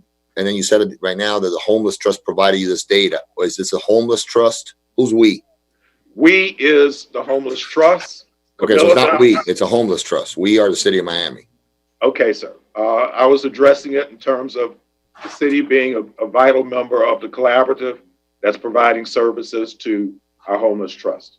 Okay. I'm sorry, to our homeless population. Okay, so there's a distinction here. It's important to me, and perhaps I don't know how you framed your entire presentation. There's a clear distinction between what the Homeless Trust is doing and what the city of Miami is doing, and I want to have that. I want to know what the distinction is. I want to know who's doing what. That's kind of the purpose of this conversation, right? To see what our responsibilities are. Are we meeting our responsibilities? Is a Homeless Trust meeting theirs? And are we working together? And who's doing what in that relationship? In light of the COVID-19 testing, because last week I was told that we had tested people, now 535 new numbers that came in, obviously from the Homeless Trust. So it was said to us last week, albeit I understand they weren't prepared because they weren't expecting the questions because we didn't have notice or anything else, and that's not fair to them, to Mr. Torres. I was doing the presentation, but now everybody's prepared for the questions that were asked last week. So the distinction is important here, and things like, for example, what is a contact? What does that mean? You said what percentage the rejected test? How are they approached? So I think the details matter. Again, as Mayor Suarez said, we're not dealing with that many people. We're dealing with 700, 800 people. We, as a city of our size and our resources, and the Homeless Trust, with the amount of resources it has, should be able to address how to deal with 800 people max. And I don't see that happening. So can you be more specific as you go through your presentation and refer to the city's efforts as a city and the Homeless Trust efforts? Perhaps you can refer to it, or let Mr. Book or Ms. Millette refer to that separately, or if you want to do it together, at least tell us which is what, which is which. Our city fire department, through the mobile units, have performed 136 tests thus far. That's through the mobile unit as of today. So that's the number. If we're really talking about what city staff has done in terms of testing, that would be the number. Now, in terms of our homeless outreach staff, which is city staff, and what we consider a touch or a contact, is when a homeless outreach staff, a green shirt, actually approaches a homeless individual, provide them with the instructions based on the CDC criteria of social distancing, providing them with the information that they need in terms of availability of hotel and motel space. That is considered a contact. And if we look at the total number of contacts for the month of April, that would basically give us at least 5 contacts per person for that 1 month. Okay, take it a step back. Let's go back to testing. Maybe we break it down into bits and pieces. Testing. You said 535 people have been tested. Yes, total. That's based on the Homeless Trust data provided to us. Total. That includes 136 that we tested. That's correct. So they tested another 399 or whatever. That's right? Correct. Yes. Okay. And how many of the ones and only the mobile unit was testing? There were no testings done at Jackson Hospital, or they didn't go to any of the walk-ups, or none of that happened, right? There was no other kind of testing done by the city of Miami to this population. Okay, there were individuals that were referred by some of the shelters to the drive-throughs. Correct. How many? At Hadley Park and some of the others. That data we do not have at the present. Other testing, the testing that's provided by the fire department, or individuals who were tested in shelter upon the shelter's request, individuals who were may have been tested on the street by a mobile unit, or individuals who our fire department responded to a 911 call. And that's 136. Yes, sir. And there's no overlap, and there's no overlap between those and the 400 or 399 that the homeless trust test. There is overlap, sir. Simply because we have been working as a collaborative. All of our numbers have been going into the trust as well. So the trust is the clearinghouse in terms of actual numbers of individuals being tested. Okay, okay. Let me ask it a different way. In terms of human beings, how many human beings, not tested twice or 3 times, have been tested once? I'd say 535. Okay. With all of the agencies. That would include the city of Miami. The city of Miami, yes. How many tested positive? We've had 18 tested positive thus far. Have those 18 been, are they in the hospital? Are they isolated? Where are those 18 people? I would ask that the Homeless Trust respond to that, but they have been providing hotel space since the very beginning of the pandemic.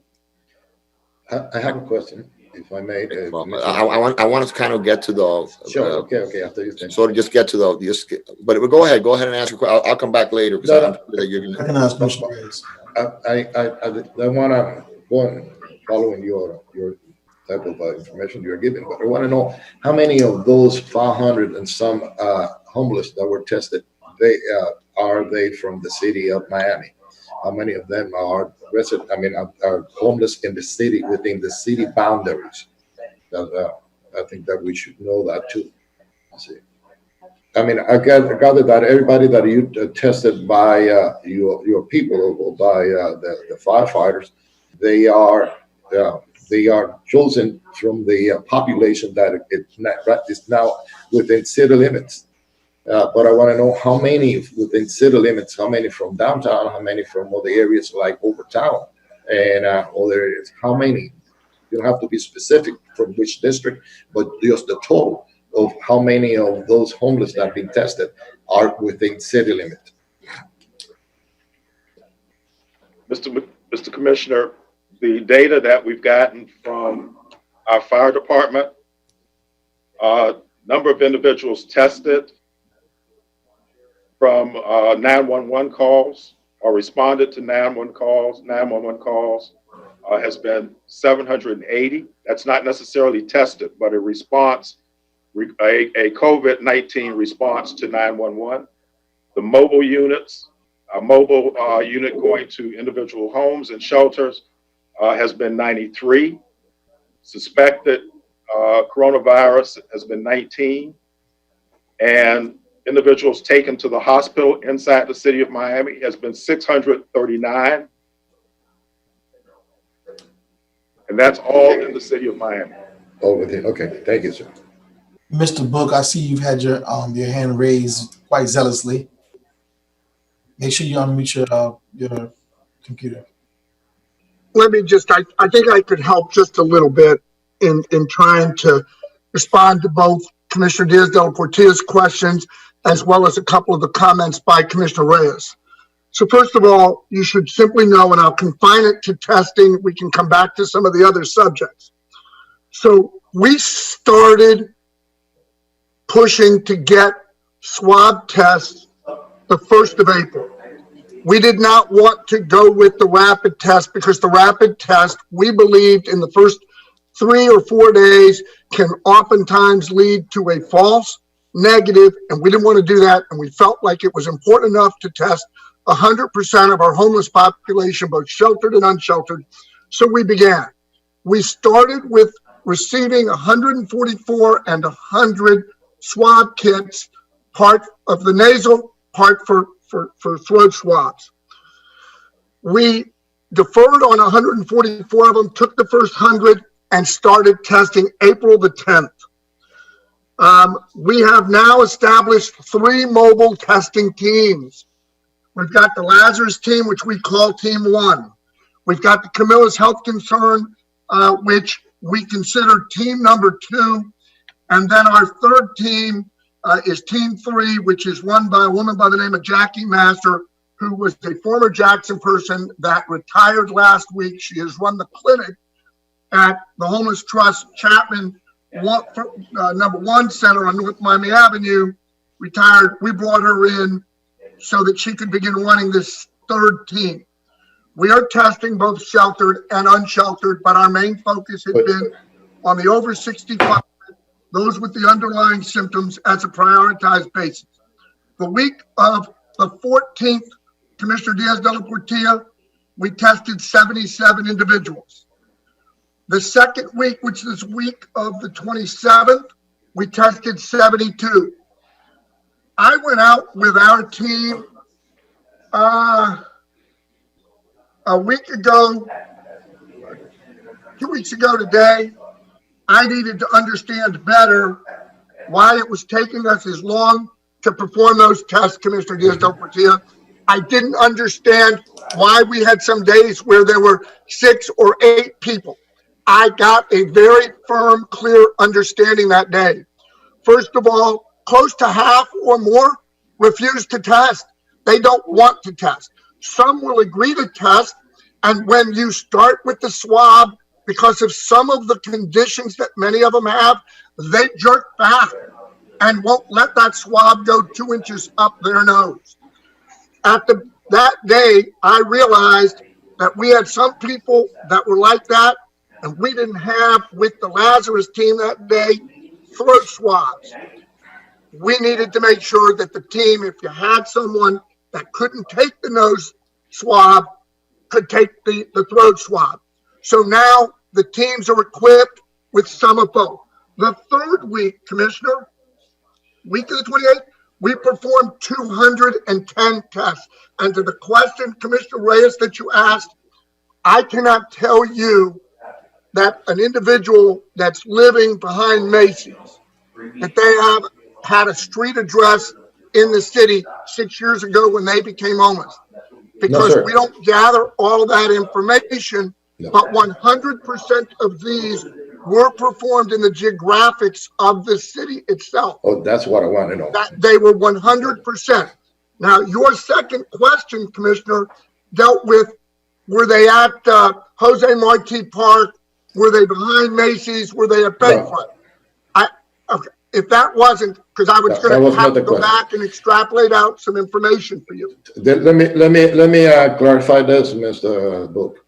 Yes, sir. What I'm saying is that you heard me mention Jose Marti Park because I mentioned Jose Marti Park in reference up to the amount of homeless that Commissioner Carollo is experiencing. Because I said it very clearly that this is not a single district problem. It's a city problem, and every single commission, district, it is has a homeless problem, and you should know that. I mean, this is not a city problem. I mean, one district problem. It is a city problem. As a matter of fact, it's a county problem. And but we are now what we are dealing here is with those homeless that are within our city, and I do agree that we should, instead of being concerned with this, I think that this should be incorporated to all the cities in Dade County, that they should be being active in the process of identifying or trying to develop some procedures or a policy in order to deal with this homeless problem that we have in Dade County. But definitely, we in the city of Miami, we have the biggest burden, because some of the cities, and I haven't seen it, but I've heard that some cities, they dump the homeless in our cities, see, in the city of Miami. And that's why I wanted to know, since we have the largest population, I wanted to know how many there were within our city, not because it is Jose Marti Park. Okay? I'm going to come back to Jose Marti in a few minutes. Yes. This current week, which is week 4 of our testing efforts, through yesterday afternoon, we had tested 63 this week. We've got a total recorded of 422 plus another 100 or so that you heard Mr. Vickers speak of. What I also want you to understand is of the 26 positives. I'm sorry. Yes, sir, Commissioner. Yeah, Commissioner. Sorry to interrupt you, Mr. Book, but that's okay, sir. You've tested 535, but you said a few minutes ago that a lot of these people don't want to be tested. But 535 seems to be a pretty high number. Actually, it is a high number, Commissioner. Well, it's over 10%. Well, it's not over 10% of the of the total. So of the 535 were tested, how many refused to be tested? What number? How many refused to be tested? The number that refused to test was, give me a second. I've got that number, Commissioner, and I apologize. It was, I want to say, and it was 50. Okay. It was about 50, give or take, almost half, Commissioner, that wouldn't.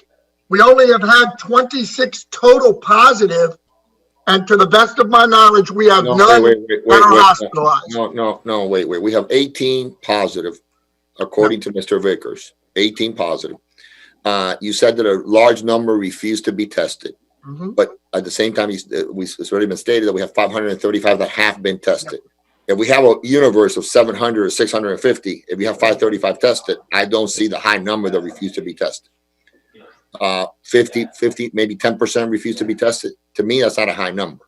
That's right. The real question is, and you went through the different weeks that you were testing, but when did the crisis start and when did you start testing? If only 10% refused testing, why wasn't this testing done earlier and in a more vigorous way? Why didn't we try to identify the issue early on when we knew we had a population of, well, 1,100 countywide, but 650 or so in the city of Miami? We knew that we had to test them. We knew that was imperative first things to test them so we can isolate them and give them the medicine they need and the help they need and to protect them and the rest of the population. So the most important thing was the testing.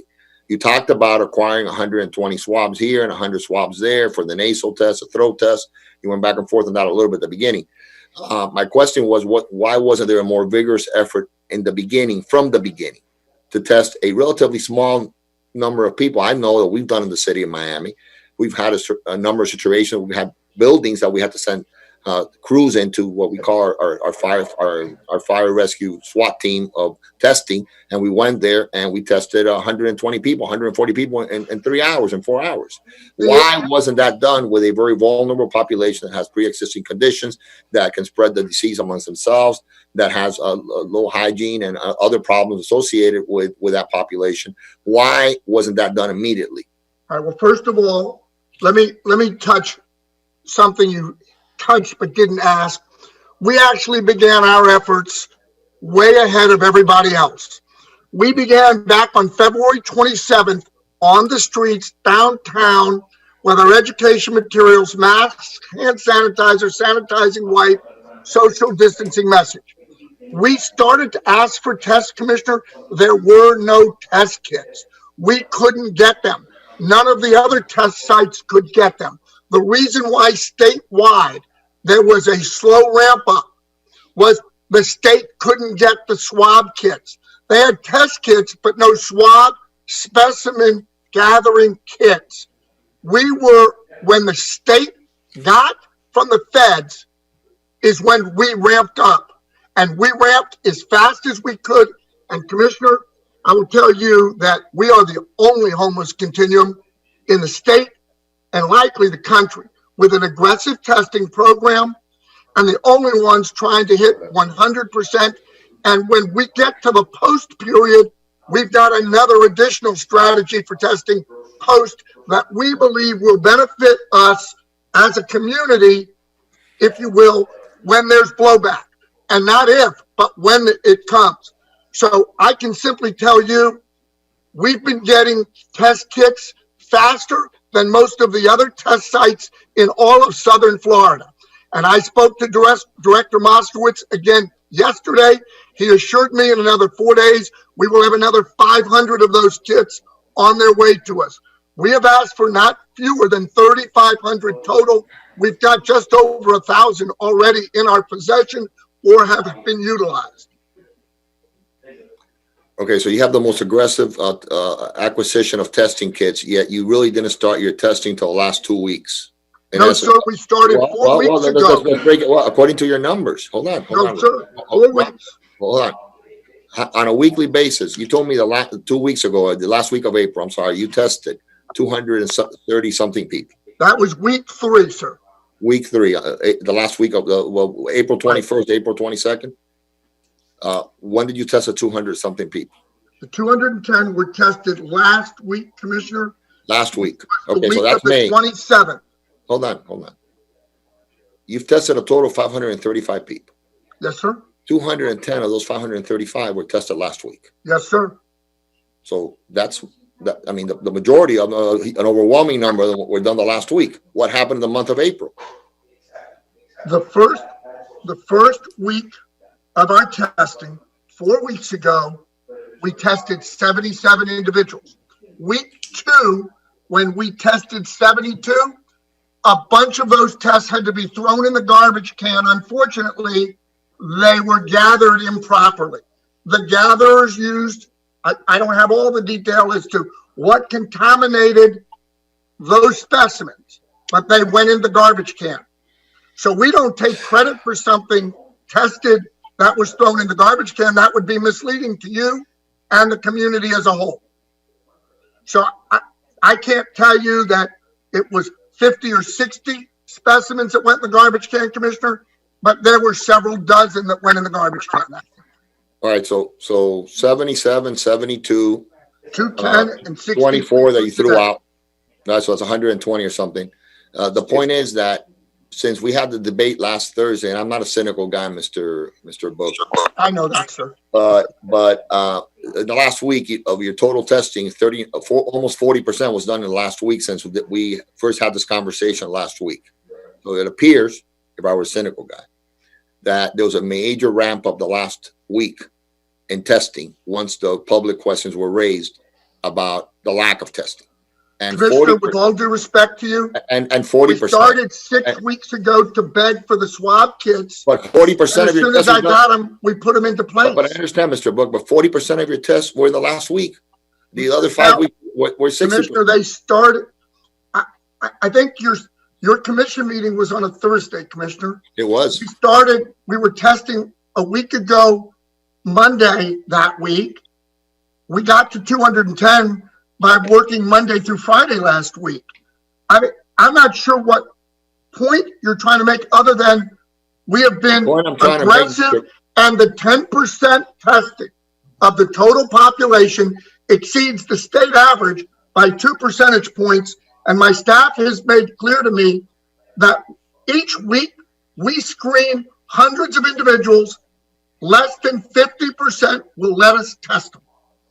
So let me turn it to where I'm giving you that. The only point with Mr. Book, the math doesn't add up. If you keep on saying that 50% refuse to be tested, yet you have 535 tests, and we have 635 homeless, the math doesn't add up.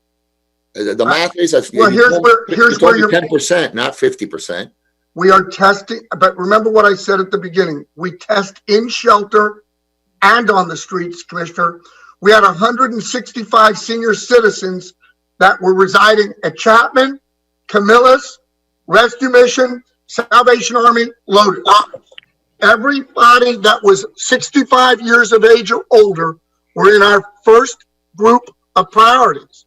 We prioritized as we were suggested by the CDC and the State Department of Health. And when we bargained for getting as many of those kits as we can, we're informing them where we're testing. So we prioritize those over 65, and Commissioner, there were 165 total, and we worked to isolate them in hotel placements as well. And everybody we test on the street, we move into a hotel. All of them. So in answer to the question of whether or not we are. Everyone that tests positive or negative, Commissioner. We take them when they test. we don't know their results for 3 or 4 days. Okay, We so can't take the chance. so that's what I want to know. So you test them and you put them in a hotel room. So Yes, you've sir. housed 535 people. Yes, sir. And by the way, no, we have a lot of people that will ultimately agree to test, but won't go to a hotel. Commissioner, I had a 77-year-old man behind the south side of Jose Marti Park 2 weeks ago, today. I begged him. He was the last guy we tested. I begged him to let us take him to a hotel. He wouldn't go. So let me stop in for one moment. I understand that we have lots of questions for Mr. Book, but I want to give at least Judge Leifman and Ms. Collins. And I don't know if there was any other representative that needed to say something to add to the conversation. Give them the opportunity to make their brief presentations, and then thus, if we don't have any questions of them, we can release them, because I'm sure Mr. Book is going to be drawing lots of our attention. So, Judge Leifman. Thank you very much, and thank you for the opportunity to be here. I know these are really difficult times, and I appreciate everyone's interest in this topic. I do know that the Homeless Trust is acting incredibly aggressive to address these issues. We have regular conversations. In fact, some ways they're doing a better job and more focused testing than the nation is doing as a whole. I will tell you, when it comes to people with mental illnesses, we have set up protocols working with the City of Miami Police Department and the providers. When we do find an individual with a serious mental illness and or substance use disorder who has tested positive and has refused to self-quarantine, we have a procedure in place where we work to either Baker or Marchman, the individual. They call either me or my CIT coordinator. We then contact a specially outfitted and trained officer so no one walks into a situation unprepared. If the person is meeting criteria, they will take the individual for a Baker Act assessment over to Jackson. We let Jackson know that they're coming in because they may be positive, and we work the process. The Baker Act court is open and operating fully, and so if the person refuses treatment at that point, a hearing will be set up and a court hearing will be established, and individuals who are refusing treatment that are meeting criteria generally do meet the criteria for an involuntary commitment. So we do have that part in place, and it's been coordinated extremely well. It would help if we could get our building finished. We're a little bit more than halfway done. I'm a little bit nervous. The legislature was incredibly generous, thanks to some of the folks that are participating today in allocating a substantial appropriation for the facility. I don't know if the governor is going to veto the money given the virus, so we're something that we are monitoring. Part of the problem, as Mr. Book has mentioned, is that there is a substantial number of people on the street with serious mental illnesses and substance use disorders that are just refusing to get treated. And so we need the capacity of this building to be able to move more people off the street that are refusing into this facility to get them the services that they need. Before the virus, we were scheduled to open in April of next year. I don't know where we're going to be when the dust settles, but the facility itself, construction-wise, is a little bit more than halfway done. And it's going to be amazing, and it's going to help us with some of this problem. It's a very, very complex population. And, one of the things that I hope we might be able to do a little bit better job is we almost need one person that has a list of this population that we can deal with every single day and see if we're coordinating all of those services that they need to make sure that everybody is, who's touching them, what's touching them, and what's not working, what's working, and change strategies for things that aren't working. But I will tell you that there are resources out there. Getting people to accept them is more of the problem than the resources themselves at the moment. And I'm happy to answer any questions if you have them. Does anyone have any questions for the judge? At the moment, then, Your Honor, thank you very much. I recognize Ms. Collins.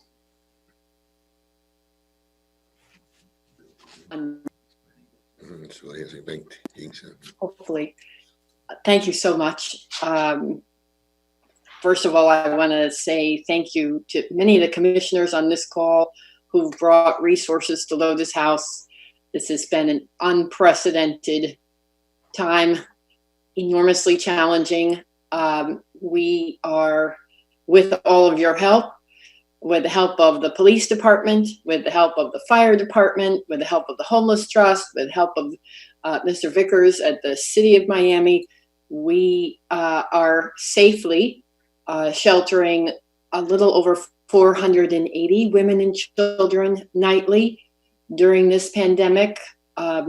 Lotus House has become not just shelter, but homeschool and after school, and with a whole host of arts and activities and programming for our 250 children that are with us. It has been beyond challenging, to say the least, to operate, and yet we have the good fortune of a new facility that allows for space, the 6-foot social distancing for everyone that we're sheltering, both in rooms and in common spaces with adjustments to our protocols. We have added public health nurses, we have added operations staff, we have added programming staff in an effort to address the needs. We are seeing enormous demand from women and children for shelter, many with domestic violence issues. Our countywide domestic violence beds are inadequate for 2.7 million people, but we are able to shelter those who do not need an undisclosed location. And we are taking new people in throughout the week as others make their moves out. So I just want to say thank you to everyone for making that possible, because we don't do it alone. It is a partnership with all of you, and it's deeply appreciated. I want to mention that last fall, the dais, the City Commission indicated that Lotus House would get close to $400,000 in funding. We have received about $150,000 of that funding. We desperately need the balance. Delivery of safe, supportive shelter for high special needs women and children truly needs to be a priority. I know that it's so easy sometimes to focus on those who are visible out on the street, but please know that for all those that you see, there are many, many women and children who are in desperate circumstances and who literally are surviving by being invisible right now. So I would just ask that you continue to try to find the resources that we were assured last fall, and that we think about the long term here.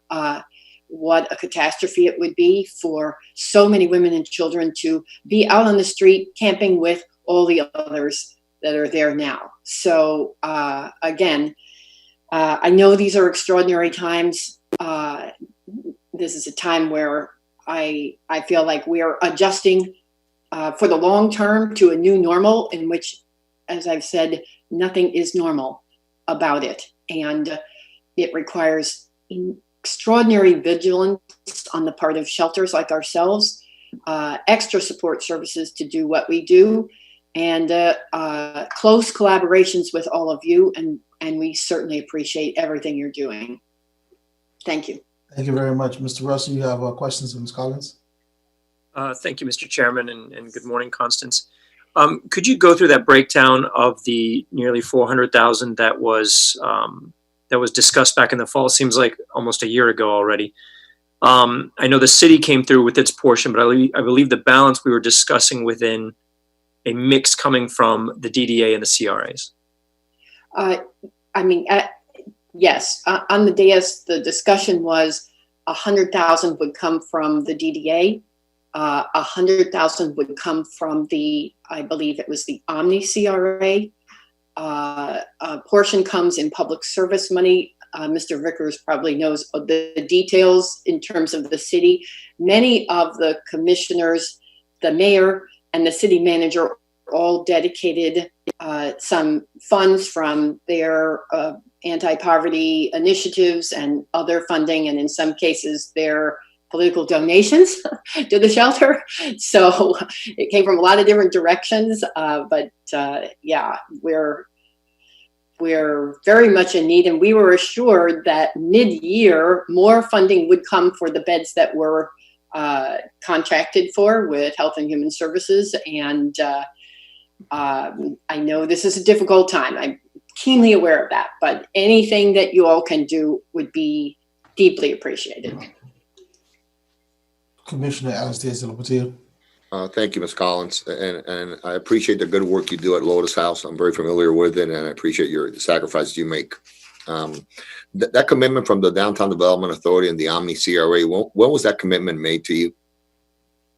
It was made during the final budget hearings for the city of Miami last October or September. I can't recall the exact date. I think it was actually September 26th, now that I remember it. It was my birthday. September 26th of last year. Yes. And why were those dollars not sent to you? It's the first I hear of it, because I wasn't chairman of the Omni CRA back then. I think Mr. Russell was. And that was way before my time. I wasn't even elected. So why weren't those dollars sent to you back then? I guess my understanding, and maybe someone else would speak to this, was that the CRA was never able to get a quorum to take the matter up at last fall. Mr. Chairman. I want to recognize you, Commissioner Russell, and then Commissioner Reyes. Thank you. That particular item was a 4/5, so we moved it back down to a 25K allocation at the time, because that's the most we could do with the quorum we had at the time. I have no problem getting quorum, so we'll address that the next time we have a CRA meeting. We haven't had that problem. What I normally do with quorum issues, I like a meeting that I held it during these commission meetings to make sure that we catch everybody here so they can't have lunch and they're stuck having the meeting during the lunch hour. So we'll make sure we have quorum and we'll address that issue. I'll let Commissioner Russell respond, and then I'll come back to you, Commissioner Reyes. Thank you. And that was a partial from the CRA. The DDA, we got into transition time, and then you know where we are at this point. So I look forward to that part. That part coming. I don't believe we passed a resolution at the DDA at the time, but we had talked about it on our day as having intention. Right, because it wasn't transition time. It's back in September, and transition time happened in January, 4 months later.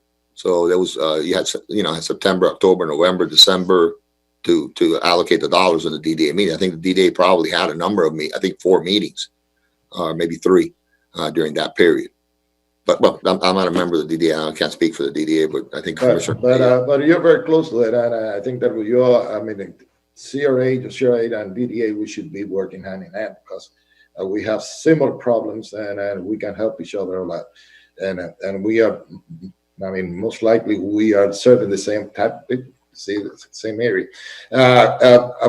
From the DDA side, I'm going to ask Christina. Christina, I think that this wasn't even taken to committee when it was presented, because from what I heard, I heard this a couple of days ago, and it never went to a committee during that time before I was elected chairman. Hello, everybody. Yes, it did go to committee. Constance made a presentation, and it went through the executive committee as well, but they decided to pause and take a hold based on the restructuring that was going to come forward with your chairmanship. And so that's something that we need to bring back to the board for consideration. But when was that decided? Because I wasn't elected until January. When was decided to wait for the transition? I would have to say probably December, but I need to go back and look at that. Well, it was December, but there was not even the notion of that there was going to be a transition. I mean, nobody thought that it was going to be a transition. What was happening in November and December was a big battle who was going to be executive director of the DDA. There was no transition. There was still no transition all the way till past the new year. Absolutely. There was an internal debate inside the DDA at the time. It wasn't anything to do with the timing or the transition. The committee members weren't comfortable with allocating a dollar amount to Lotus House at that time. They wanted to discuss it further at committee. And what was discussed was possibly a change of committees, a restructuring internally. All of this that you're saying was all in play at that time. And so we need to bring that back to the board and discuss how to move that forward. Correct, Ms. Crespi, but you said something that was because of the transition. That's not the case. I meant in the chairmanship. No, that wasn't the case. This was because there was a battle for who was going to be executive director of the DDA at the time under a different chairman. Has nothing to do with transition from one chairman to the other, which occurred in January of this year. Correct? It was an internal DDA decision by the board of directors of that DDA, not the current DDA, correct? Yeah, at that time, yes, that's correct. But this particular issue was discussed at two committees that were that decided to wait and pause until all of this was resolved. So yes. Okay.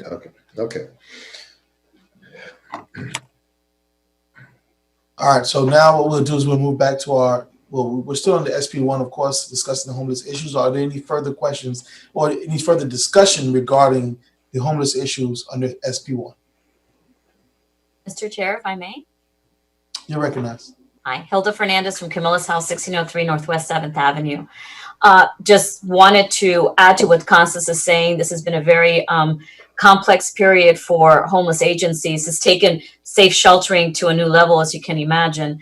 But we wanted to explain that we remain very much committed to ensuring that the street homeless that are served by Camilla's, not just the sheltered homeless, and we have a little over 410 here and another 20 at our Somerville apartments, that the street homeless that we have historically served as part of our mission continue to be served. So we made a decision from the very beginning to continue to keep our day center program open. It is the only day center program, as you know, and it provides services to those that have not made it into shelter. So we do still continue to provide showers and clothing in a very safe, social distancing safe approach. We do continue to provide breakfast and lunch to the street homeless. We still continue to provide mail service. So, we've remained committed to, making those services available because we know that at the end of the day, anything we can do to keep them clean and safe and healthy and eating is going to certainly help avert any potential disease. By the same token, we've made a choice to continue to accept placements into our facility, and in fact, are probably more filled right now than we have been in a very, very long time, because no matter what, we know that a homeless person is going to be safer inside our facility and they are going to be out in the street. And that has been a challenge because, as you can imagine, we have to screen everyone and make sure they're not bringing disease into a congregate residential setting where one infected person can create a major impact on such a tightly housed environment. We do a lot of intensive work inside with the people that we have here, and we have a hugely robust cleaning program, everything from ozone generators to sprayers to you name it. We actually retrofitted space on our campus so that we would not have to impact and have to take over any of the resources that the trust is making available in terms of quarantine and isolation. So we actually created quarantine spaces in our site. We did reverse pressure rooms with UV lighting so that if we had someone suspected of having COVID and was being sent for testing, we could actually keep them in our facility to leave the beds that are being made available and the hotel rooms being made available by the Homeless Trust, available for the street homeless and others that didn't have the capacity to do that. Our homeless prevention program, and we run the homeless prevention helplines funded by the Homeless Trust for the county, is still open, and we are still getting calls. We're blessed that the governor's order that no evictions can happen has slowed the calls in there, but we know that many of the people who are facing eviction do not have legal eviction notices in many cases. And so those are the clients we're getting calls from, people who didn't have a legal lease, that have been a month, the ones that where their landlords can try to force them out. So we are continuing to accept calls because we know the employment situation is what it is. And that brings me to the last issue. That has been a challenge for our clients as well. I mean, our goal is to prepare people to move on, not to stay here forever. And right now we've had clients lose their jobs, and the employment market is what it is. They cannot go out to get a job. And heck, at this moment, they can't even go out to find an apartment, even if they were ready to move out. So it is an interesting moment for us, in even the homeless community, and trying to address the needs of the clients we have within our walls, keeping them safe. We are strictly enforcing, Mr. Mayor, your do not go out orders. So the only way that our clients can leave campus is where they have to get a pass, and they have to have a doctor's notice or some employment they can prove, because we want to keep them inside. We want to make sure that they're not bringing infection into our facility as well. I'd be happy to answer any questions you have. We, of course, have been working with our Lazarus team and the Homeless Trust to do the testing out on the street, and continues to be available. And for a while, we actually hosted a physical site in the corner of our property for street homeless to go and get tested, where they could have a place to go get tested if they needed that as well. Thank you, Ms. Fernandez. Ms. Fernandez, I have a question for you, and also Chief Kalina. It's good to see you back working and healthy and strong. And so my question to you first is, I know there's a number of different terms that we've been using. We've used homeless, we've used street homeless, and some other things. And so my first question to you, Ms. Fernandez, is how is it that you all define someone who's homeless?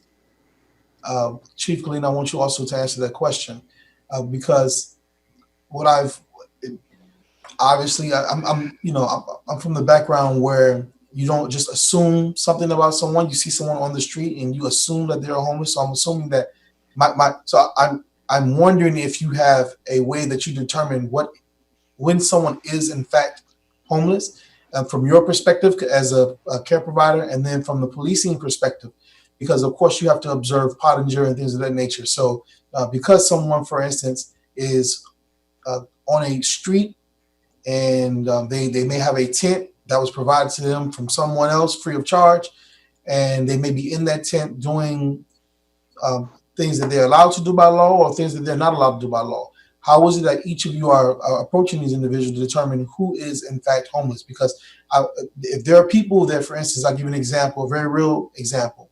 In Overtown, we have places where there are, especially more now, there are tents next to residential homes on public streets or sidewalks, where the people who are in those tents are regularly engaged in drug use and sex, and those are not allowable things under Pottinger or the law. And so to race to call kind of blanket everything as, oh, this is a homeless issue versus these other issues, how is it that the police is approaching those individuals to make sure that none of those things are happening, so that the people who are in fact homeless, who are not breaking the law, can live honorably, versus the people who live in those communities who have to deal with these things and their children walking by? So Ms. Fernandez, and then Chief Clinton. Certainly, Mr. Chair. The Camillus House, like Constance and Chapman and everyone else, participates in the local system of care, and that system of care has something called coordinated entry.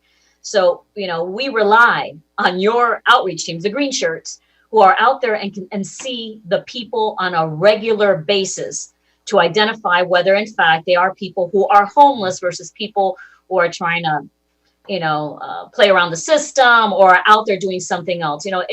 It's a known fact. We've seen it, historically. 20 years ago, 25 years ago, as the first homeless encampments were being shut down, the huge ones under 395.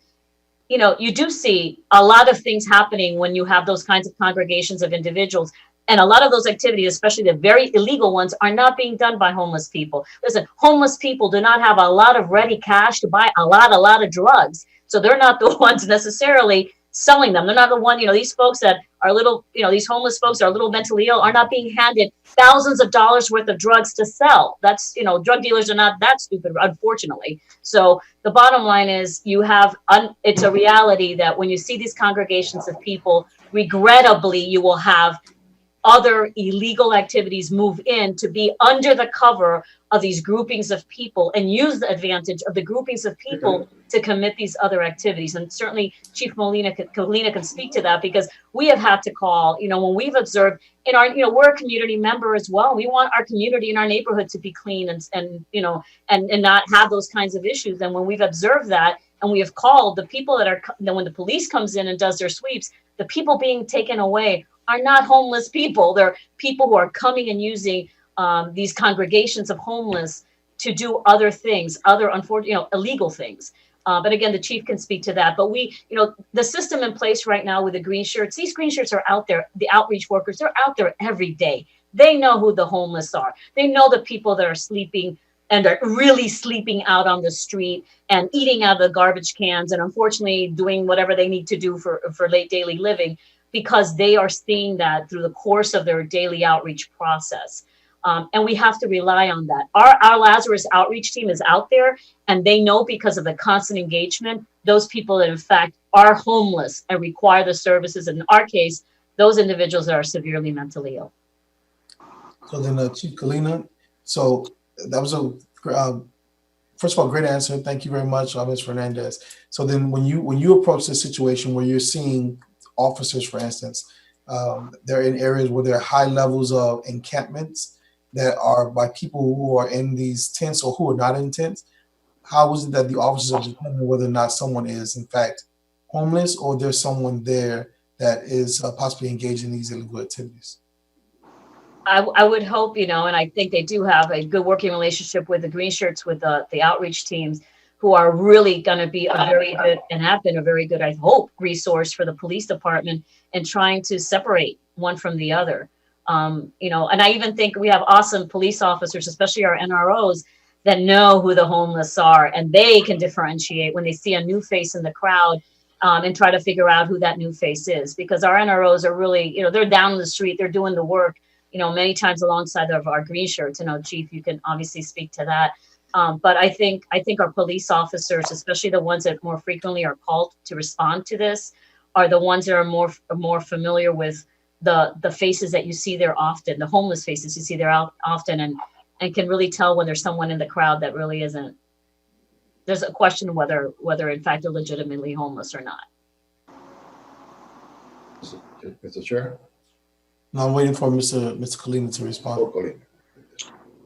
Thank you, Mr. Chair, and good afternoon to everyone. So there's a few different elements in the question. First, just based on a lot of the public comments that you've heard, I think you heard kind of both sides, where you had people that were advocating for the homeless and mentioned what they thought was aggressive behavior on the part of the police. And then you heard other residents express their dissatisfaction because of not enough action on part of the police. And so ultimately, I think we all know, because it's been discussed for years now, what a difficult, delicate situation is. What I think is critically important, just for everyone to be mindful of, is that there was a lawsuit in 1988, class action lawsuit, launched against the city of Miami for using the criminal justice system as a means to handle homelessness. And not only was that improper, it is inhumane. It is not illegal to be homeless. And so that creates a challenge for us. It's very simple for people to default, whether there's someone in the park and they're homeless, they're not supposed to be in the park, go arrest them.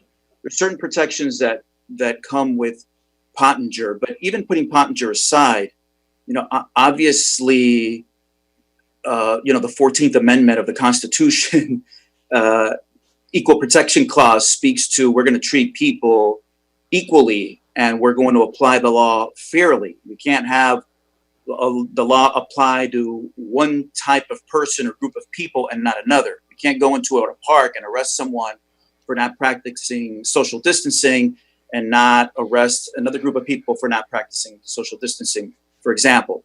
Now, something that is overtly illegal, like drug use, that is a felony, clearly there arrests can be made.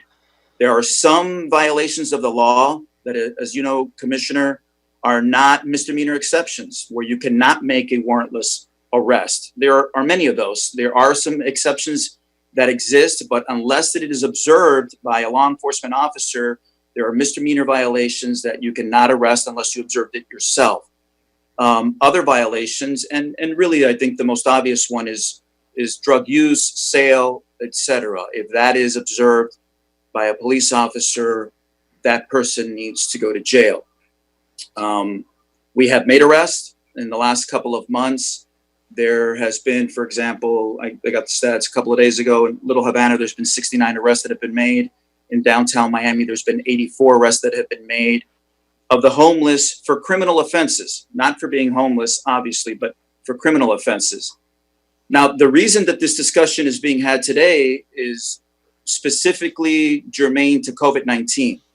If that is the concern, I can tell you that there is no more dense area for COVID-19 positive people than the Dade County Jail. And so if the thought is that we want to deal with the potential spread of COVID-19 by sticking somebody in jail, I can tell you that that's probably not the best strategy. I hope that this, for the most part, answers your question, Commissioner. If there's something more specifically that you'd like me to address, let me know. Yes, one question I do have to ask before calling Commissioner Reyes. The tents that are being provided by different organizations for individuals who are accepting them on the street, those tents, for instance, give, if you will call, privacy to a lot of activities that residents who are living next to these individuals who are staying in those tents are complaining of these illegal activities that are happening. Are officers at least checking to see if who's in the tents, or if things are going on with the tents? Because, I understand the officers drive vehicles now, and they typically drive their vehicles down the street where there may be tents, and they're not necessarily getting out of their vehicles. So do you have some sort of policy that requires officers to step out of their vehicles and actually do physical checks on if anyone is inside of a tent, if they're asleep in a tent, like basically welfare checks? If I, for instance, as an individual, if I was right now out front in City Hall, parked in a parking lot, and I was asleep in my car, I'm sure an officer would at some point come knock on my window and ask me, am I okay? Ask me to roll down the window, ask me all these different questions. I don't think that it's a result of my color as much as of what I'm doing where I am. And so is that being done necessarily with those who are in tents near people's homes? And then I'll recognize Commissioner Reyes and then Commissioner Alexander Lucia. Yes, thank you, Mr. Chair. No, I want to get the response back from. I'm sorry. Yes. So 2 things with the tents. First, we've checked with city legal, and we still have been given the understanding that as long as there is some space on the sidewalk, because first let's discuss whether it's even legal to have the tent. So what we have been advised, and if that changes, then certainly we'll enforce differently. But what we've been advised is that as long as there's still space to be able to maneuver around the tent on the sidewalk, that is allowable. That's one element of the tent. The second element is, I would assume that would be for homeless individuals. So you need for homeless, yes, sir. The person has to be homeless in order for them to have a tent on the side, because I can't pitch a tent on the sidewalk. That's correct. Yes, sir. That's an important distinction. That is right. For someone that is homeless, that they would have the ability to have a tent as long as the sidewalk isn't entirely obstructed. If it is, then that would not be legal to have the tent on the sidewalk, homeless or not. You cannot completely obstruct the sidewalk. In terms of the wellness check, so if that is genuine, a genuine desire to check on someone's well-being, obviously that's acceptable. If it's being used as a means to disrupt someone's right to privacy, that's problematic. I can tell you quite honestly that we are not aggressively checking inside someone's tent if it's closed, is the truth. Certainly, and I'll be honest, I'm not even sure of the legality. And so I would defer there to our legal, and if they say that we have the ability to go in those tents just to see what's happening, that would be important for us to know. I don't know if that would be legal or not, or how search and seizure would apply to someone who is staying inside a tent and that tent is closed. So, and this is for Madam City Attorney, if you're listening, one of my biggest concerns is that we use the term homeless too loosely, because if someone is in fact committing crimes and parading, around as if they are homeless, but they're not in fact homeless. We've given them the title of homeless, which our homeless deserve more protection than in certain circumstances than individuals who are parading around as homeless. And then two, if we are doing these welfare checks, because welfare checks not only protect the person who is inside of the tent, but also the person who is outside of the tent. If in fact, for instance, there were a bunch of tents, if we were having a parade or a public function and there were tents lined up, every single one of those tents will probably be checked. Some of those tents will probably be moved. In fact, if we had in front of City Hall right now, 45 tents, I'm sure that people will be checking for welfare and for safety those tents. The question about whether or not they can be moved is that's a different question. But what I believe is that we have spaces within our communities. Some are very important for homeless to gather safely and for them to be in a space that makes them comfortable. And then we have other spaces where there's a mix of people who are not homeless, who are drug users and abusers. They have homes, but they choose to be in these areas where there's a proliferation of drug use and drug sales. And it's now masked with the donation of tents that gives them the space and the privacy they need to use drugs. And my biggest fear of all of this, because you know what one man does to his body, I believe is his decision, except when when it affects someone else. But my biggest worry in this is that just like what happened in Overtown a few years ago, when a young kid ingested a drug that causes death, that one day we go looking for someone, we go looking for a child, we go looking for someone that's missing, and that person is found inside of a tent that no one has checked for 3 months. And so, these are my biggest worries when it comes to this. So, we would appreciate, or at least I would, that the police department get some guidance as to how you go about, and you from the state attorney's office, so I'm sure you understand the seriousness of it, how they go about welfare checking, how they go about approaching people and not assuming that they're homeless, but gathering the facts to determine whether or not they're homeless, because the law affects us differently. And I don't want someone to be treated or given the privilege of the treatment that homeless should get when they're in fact someone who's just there to break the law and make the circumstances more difficult for homeless people. Commissioner, we'll do additional research just to make sure that we're all on the same page and with regard to this issue. Obviously, the same way that a police officer can knock on a home, they could knock on a tent.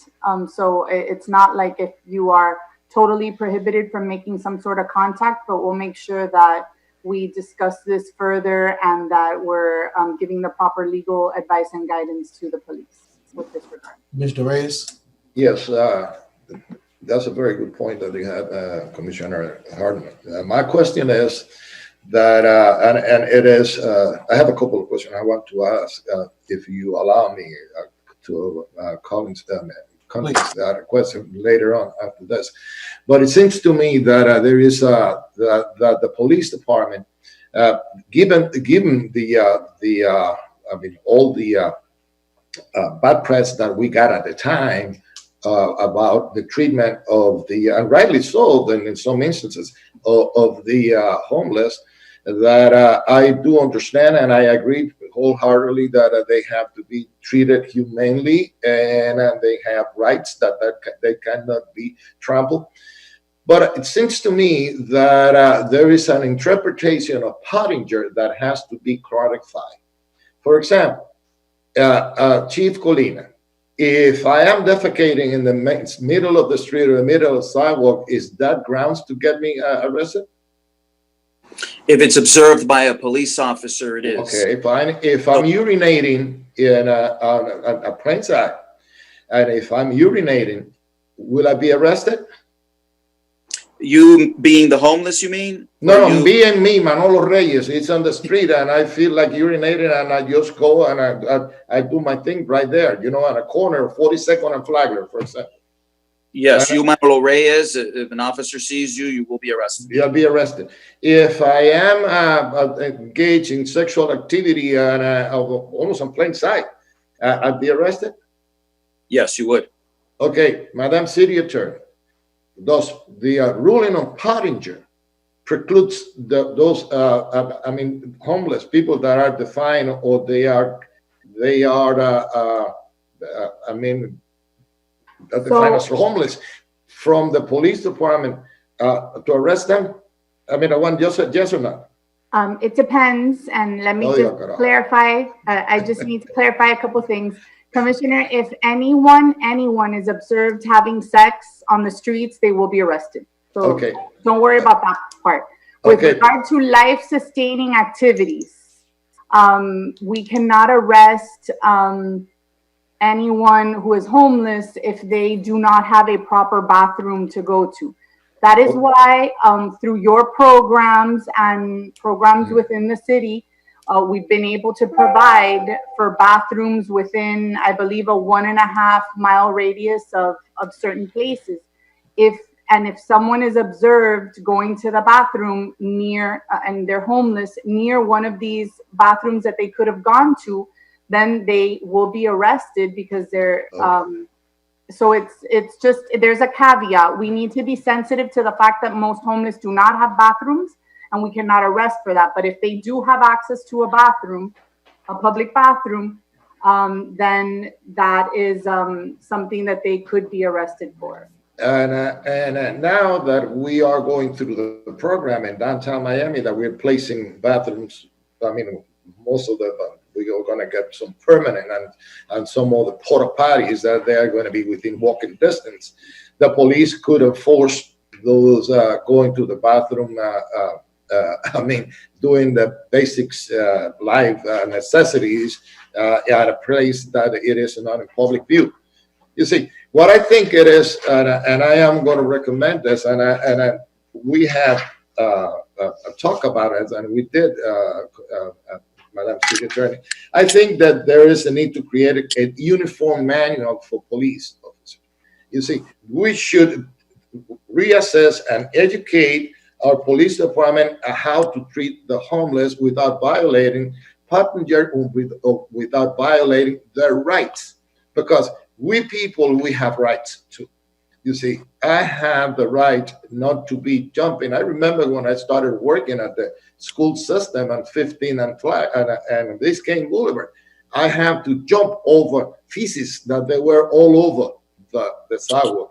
I have right not to, and that is also a danger, because that could be a lot of diseases that could be spread out, and which should reassess our policies, because in my opinion, and rightly so, some of the police officers, they are gun shy because they don't really know when to enforce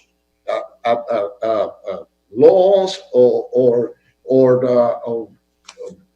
any, I would say, the ordinance or anything when it comes to homeless. You see, I think that they don't know how to act, and I'm requesting that a uniform manual that has to be done by your department. It has to be done by you. That will, and Chief Colina, you will have to retrain them and say, listen, if you watch this, it is legal. It is not legal. You can run into the judge, through the judge, or to everybody there and say, this is legal, this is not legal.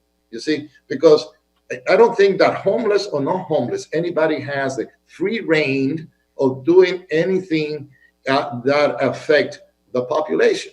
Your right will end when you start trampling on mine. You see, we all have rights. And I know that homeless, as a matter of fact, I believe it is not a crime, and I will fight for it, for the rights.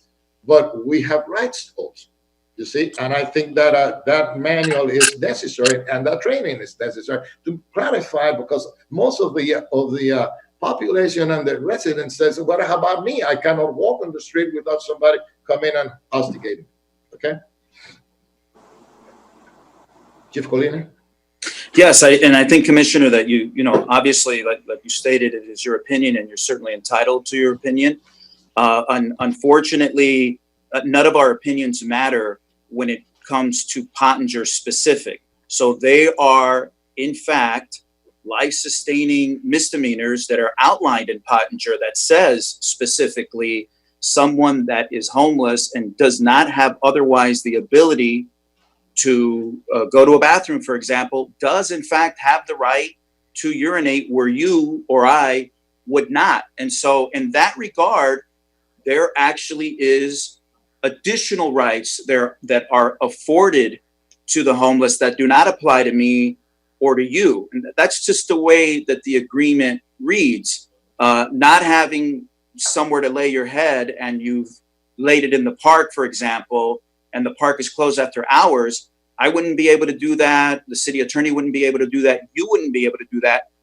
But someone who is legitimately homeless would. And so there, it may seem like a natural conflict, and perhaps it is, but the law is clear on what is allowed. We have ordinances in the city of Miami that say you can't urinate in public and you can't defecate in public, etc. But the reason that the city attorney says that it's a little complicated is because it is complicated. Sometimes that applies and sometimes it doesn't. That's just the way that the law is laid out. Chief, hold on a second. Chief, let me answer that, please. Okay. Let me address this. Chief, I am not saying that it is, I mean, they don't have rights and we have rights. I know that is not complicated. It is complicated. It is complicated. But if, for example, I just gave a specific example. In downtown Miami, we have bathrooms all over the place. And the city attorney, she stated clearly that if not a homeless, anybody, it is caught, urinating or defecating or do whatever, that person could be, at least they should be told not to do this. You don't do it because if you keep on doing it, I am going to take you in. You see? Yes, and that happens. If that happens, okay, if that happens. Yeah. But it is not, it is complicated, Chief, and I know it's complicated. And maybe you feel alluded when I said that it's the police officers are gun-shy. I have talked to police officers and they have told me, you see, we don't know what to do. You see, I don't know. This is Pottinger. I mean, when you say Pottinger, everybody says hands off, hands off. And I think that probably some people, I'm not talking about every single homeless, but some people are taking it to extreme. And we should have some rules that say it, and some a clear interpretation what we can do, what our authorities can do, and what they cannot do. And the only way to do that, it is by getting together with the judge, with everybody, and say, listen, this is a conduct that we cannot allow, and we're going to try to avoid it because we have also residents that we have to protect. We have businesses that we have to protect. We have to protect the homeless. We have to protect the rest of the population too. And the homeless should be treated the way that every human being should be treated, with rules, with you, and with rights. Okay? And I agree with you, but let me tell you, Commissioner, the officer that's telling you that they don't know, I'm sorry, they're just using that as an excuse for not wanting to take action, because they have been trained and they do know what the law is. And when an officer is refusing to enforce the law, that officer is violating policy. Okay, but they know what posture is. Will it hurt if we have a manual specifically stating what it is permitted, what is not permitted, so we don't have any confusion? The city attorney's office can create. That's what I'm asking. But they can do that. But we have plenty of literature, and we have reoccurring training that we do every year. We have JC Perez from the city attorney's office that performs a lot of that constant training and with the legal updates. And I'm not criticizing you, Chief. And I'm not taking it as a criticism. And I'm not criticizing the department. What I want is to clarify. I am admitting that if an officer isn't doing their job, they're not doing their job. It isn't about the training. So I'm not taking it as a criticism. I'm criticizing my own officers. If they're telling you that they don't know, that's not true. They do know. They've been trained. They're choosing to not do their job because they don't want to engage a homeless person. That's different than not understanding the law. And Chief, and I think that comes to the crux of the issue. So, for instance, in the Overtown area, we're in the neighborhood of Ms. Fernandez and her facility. And so the city of Miami, of course, helped build this spectacular building. It costs tens of millions of dollars to be there to provide services to homeless. There are not many buildings that are like it in many other municipalities within Miami-Dade County.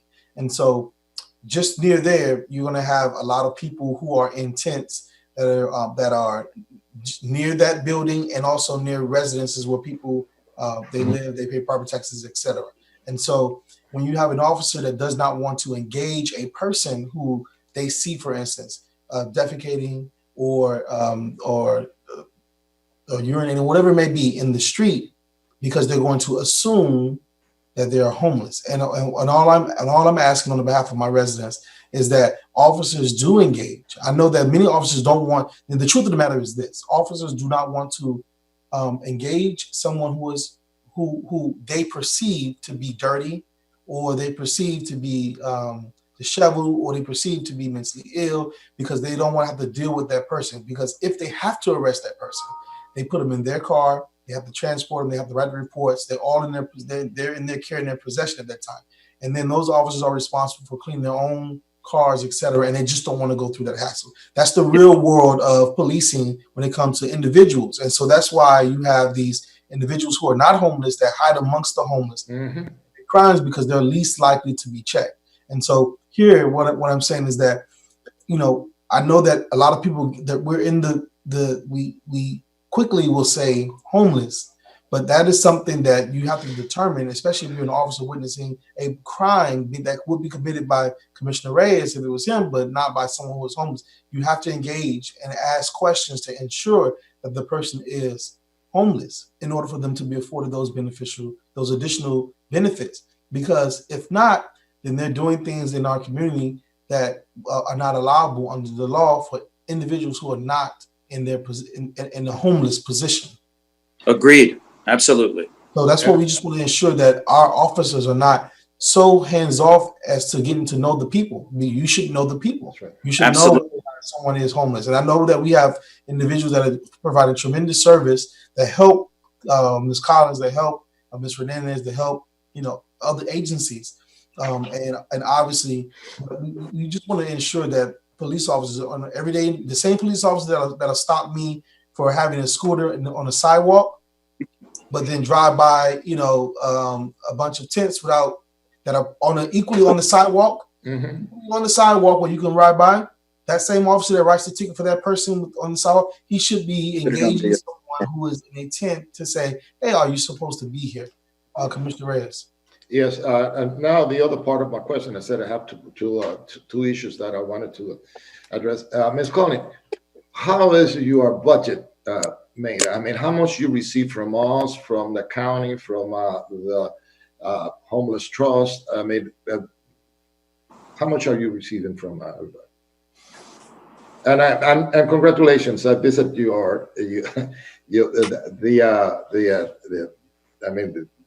the project that you have is fantastic, and I congratulate you for it. It is fantastic. But how's your budget being made?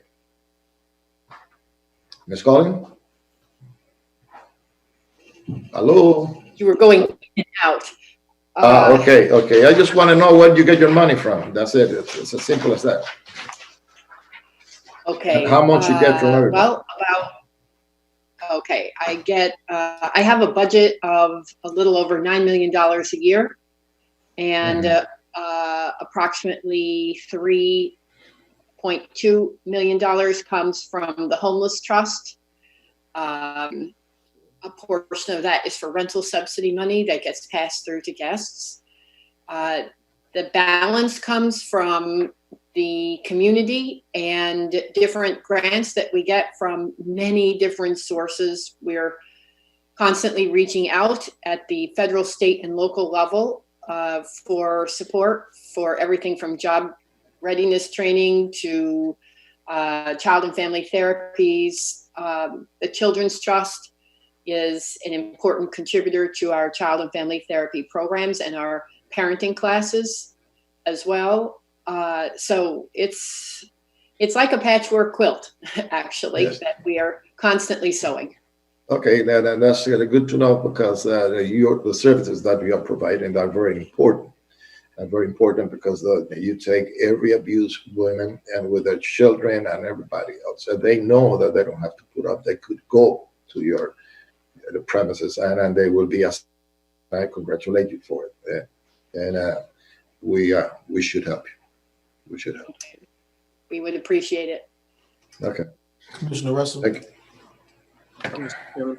And thank you, Commissioner Reyes. We were talking a few minutes ago about the public defecation and urination issue, and I wanted to bring that back around to the COVID-related issue and offer a chance for us to work together.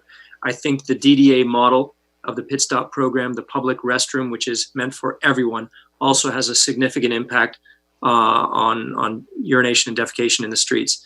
The permanent installation, which is now being moved, was serving over 100 people per day. And we know that has an impact in the streets in a positive way. When we do a temporary bathroom situation that is not constantly manned and cleaned for security and health purposes, it can be detrimental during this time of COVID. Absolutely. For example, if someone's not there cleaning it between each use, that bathroom could become a vector for transmission. So I would really like to accelerate our plan to install more public bathrooms throughout the downtown area. And I'd love to work together with you on that. I know the mayor has committed $300,000 from the city. That's right. I believe Bob Dickinson and Camillus has also committed $300,000, and we were talking with the DDA as well. We can be near $1 million to really put a dent in this situation in a quick way, so that as the next season comes around, if we can get these built relatively soon, we can minimize the potential for a bathroom situation to be a transmission situation. Mr. Russell, Commissioner Russell, I would love to work with you. I think that I would like to pick your brains also, and I know that you've been working, and it is your district, and I think that we should partner. I mean, and as a matter of fact, we all should be working together. See, we are in the same boat, and we should be rowing together. And what affects one affects the other one, but especially you. You are welcome at any suggestion, anything, and I would love for you to come and visit us in the meetings and express speak up your mind, and maybe you have ideas that we are not doing. I mean, we are not this time. We are not analyzing or anything. You're welcome, and I really appreciate that help on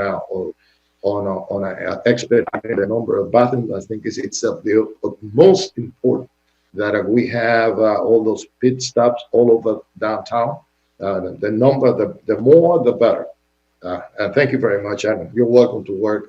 I mean, I'm looking forward to working with you. Thank you. I'd love to set a goal of putting in 3 to 4 more. Absolutely, absolutely.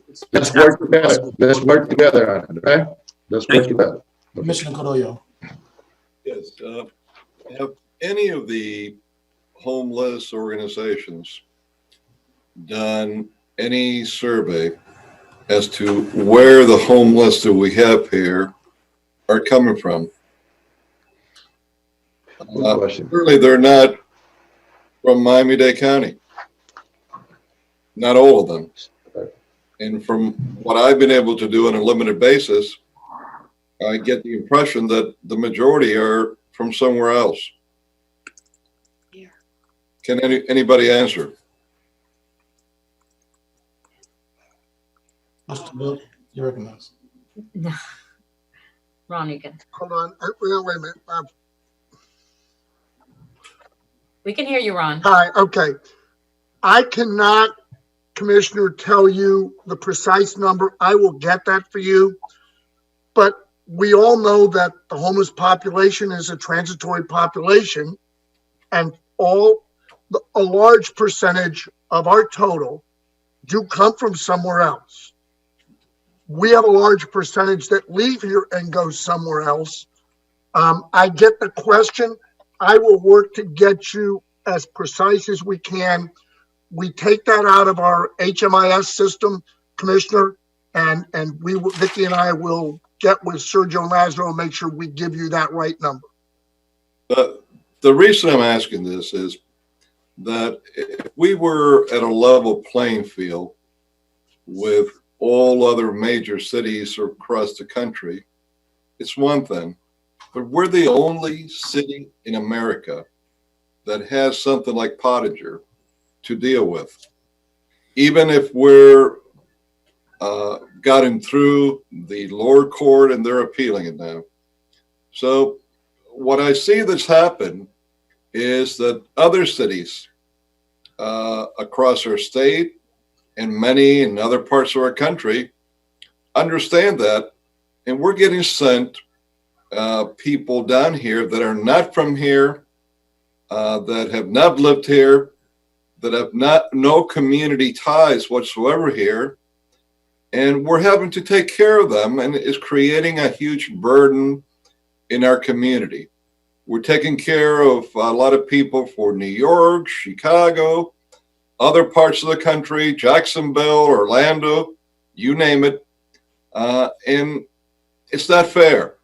Now, I'm all for being as humane as we possibly could be in a society to homeless people. But when you have beds available and you're asking homeless people and offering them shelter and a better way of life, and they're refusing, I believe that we certainly have a right to get them off the streets. Mr. Book. Two things. First of all, my staff has pointed out where I had a number correct. On our last PIT count, which is the point in time survey, Commissioner, which would have been the January count, 67% of our surveys said they'd been in Miami-Dade for a year or longer. 11% 4 to 12 months, 8% 1 to 3 months. 39% said they came here because of family and friends. 25% refused to answer, 15% employment. On the Pottinger issue, Commissioner, you and I have had a bunch of conversation over the years on it. And you know how I feel about it. I personally think that if Pottinger were fully in effect, there were things that could be done, my opinion as a lawyer, which differ from what my friend George Weissong has opined at the police department. And I have to respect his role as a lawyer. He's advising his client, which is the police department, and you as a commission. My understanding of Pottinger was, while we talk about those life-sustaining things that they're allowed to do within the geographic confines, part of what got me to testify on behalf of the city in the last federal case that Doug Harrison, if you will, asked me to testify on from the city attorney's office, was because I felt like we had gotten to a point in Pottinger where it was working to hurt our efforts to end homelessness in our city. So I don't disagree with where you're at on it. And I'm hopeful that Ms. Mendez's effort in the appellate courts, together with Mr. Weissong, will ultimately prevail, and we can move to this next place where we hopefully encourage more to come off the streets. Nothing more frustrating to me.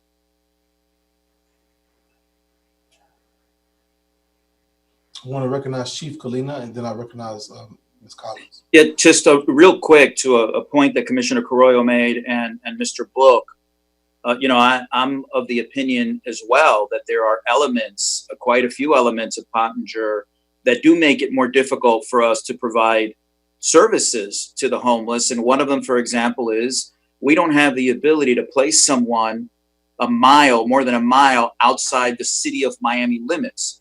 So if there was an organization out west, for example, that was willing to offer wraparound services and temporary shelter and to transition into permanent shelter, we wouldn't be able to do that right now under Pottinger. It has to be in the city of Miami and only a mile or less out. And quite frankly, I don't know if the idea is to get somebody help, whether it's psychological, and get them shelter and a roof over their head. We should be able to access resources across the county, not just in the city of Miami? What I see is that this whole homeless issue, it's become a business for some people. This is not for some, especially attorneys, about truly helping homeless individuals. It's about a business because I don't see those same people being concerned about any other city. And this is the only city in America that is facing something like this. Now, if this is so much the law of the land, why are we the only city that is still facing this? Good question. Maybe someone could answer me. Why does not the rest of America be bound by some of the same conditions? You know, maybe any of our fine attorneys can answer that. I want to recognize Ms. Collins while the attorneys think about that question. Okay, thank you. Now, having said that, while they're thinking about an answer, Chairman, you made some statements before that I think they're right on target. And this goes beyond any of the homeless organizations that we have.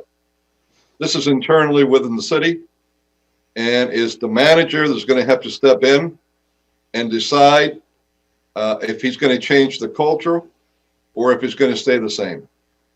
And we have a problem, whether we want to admit it or not, and anybody can come and attack me if, you know, they are going to feel offended because they want to keep doing it, that nothing gets done because, as you said, Chair, there are some officers that don't want to deal with that. Their supervisors don't push it, and if it doesn't come from the top of the police department, certainly the lower rank officers are not going to feel that they can take action, and they're not going to want to put people in their cars that are not going to smell good, could urinate, and this is all before COVID-19. Now with this pandemic, it's much worse. Now, I'm going to give you an example in my district. Memorial Boulevard from 8th Street that it goes up. The area in particularly 8th Street to 10th Street. It's taped with the yellow police tape. That whole medium strip that's a park is closed up. If you or I, Chairman, would go in there and throw ourselves on a bench, I guarantee you that a police officer would come by and get us out. But you have homeless that are going in there, and residents are calling and complaining because of what's going on.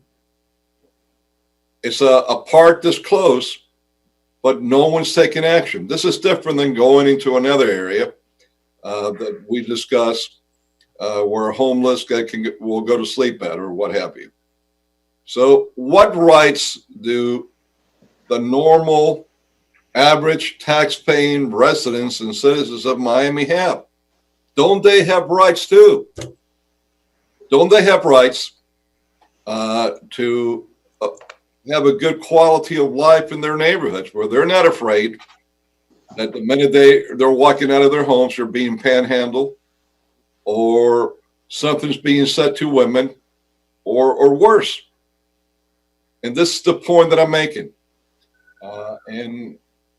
I, for one, have had people that don't even live in the city of Miami had the audacity of using that to blame me for other reasons that have nothing to do with this. Just like some of you get blamed for homeless in your own districts.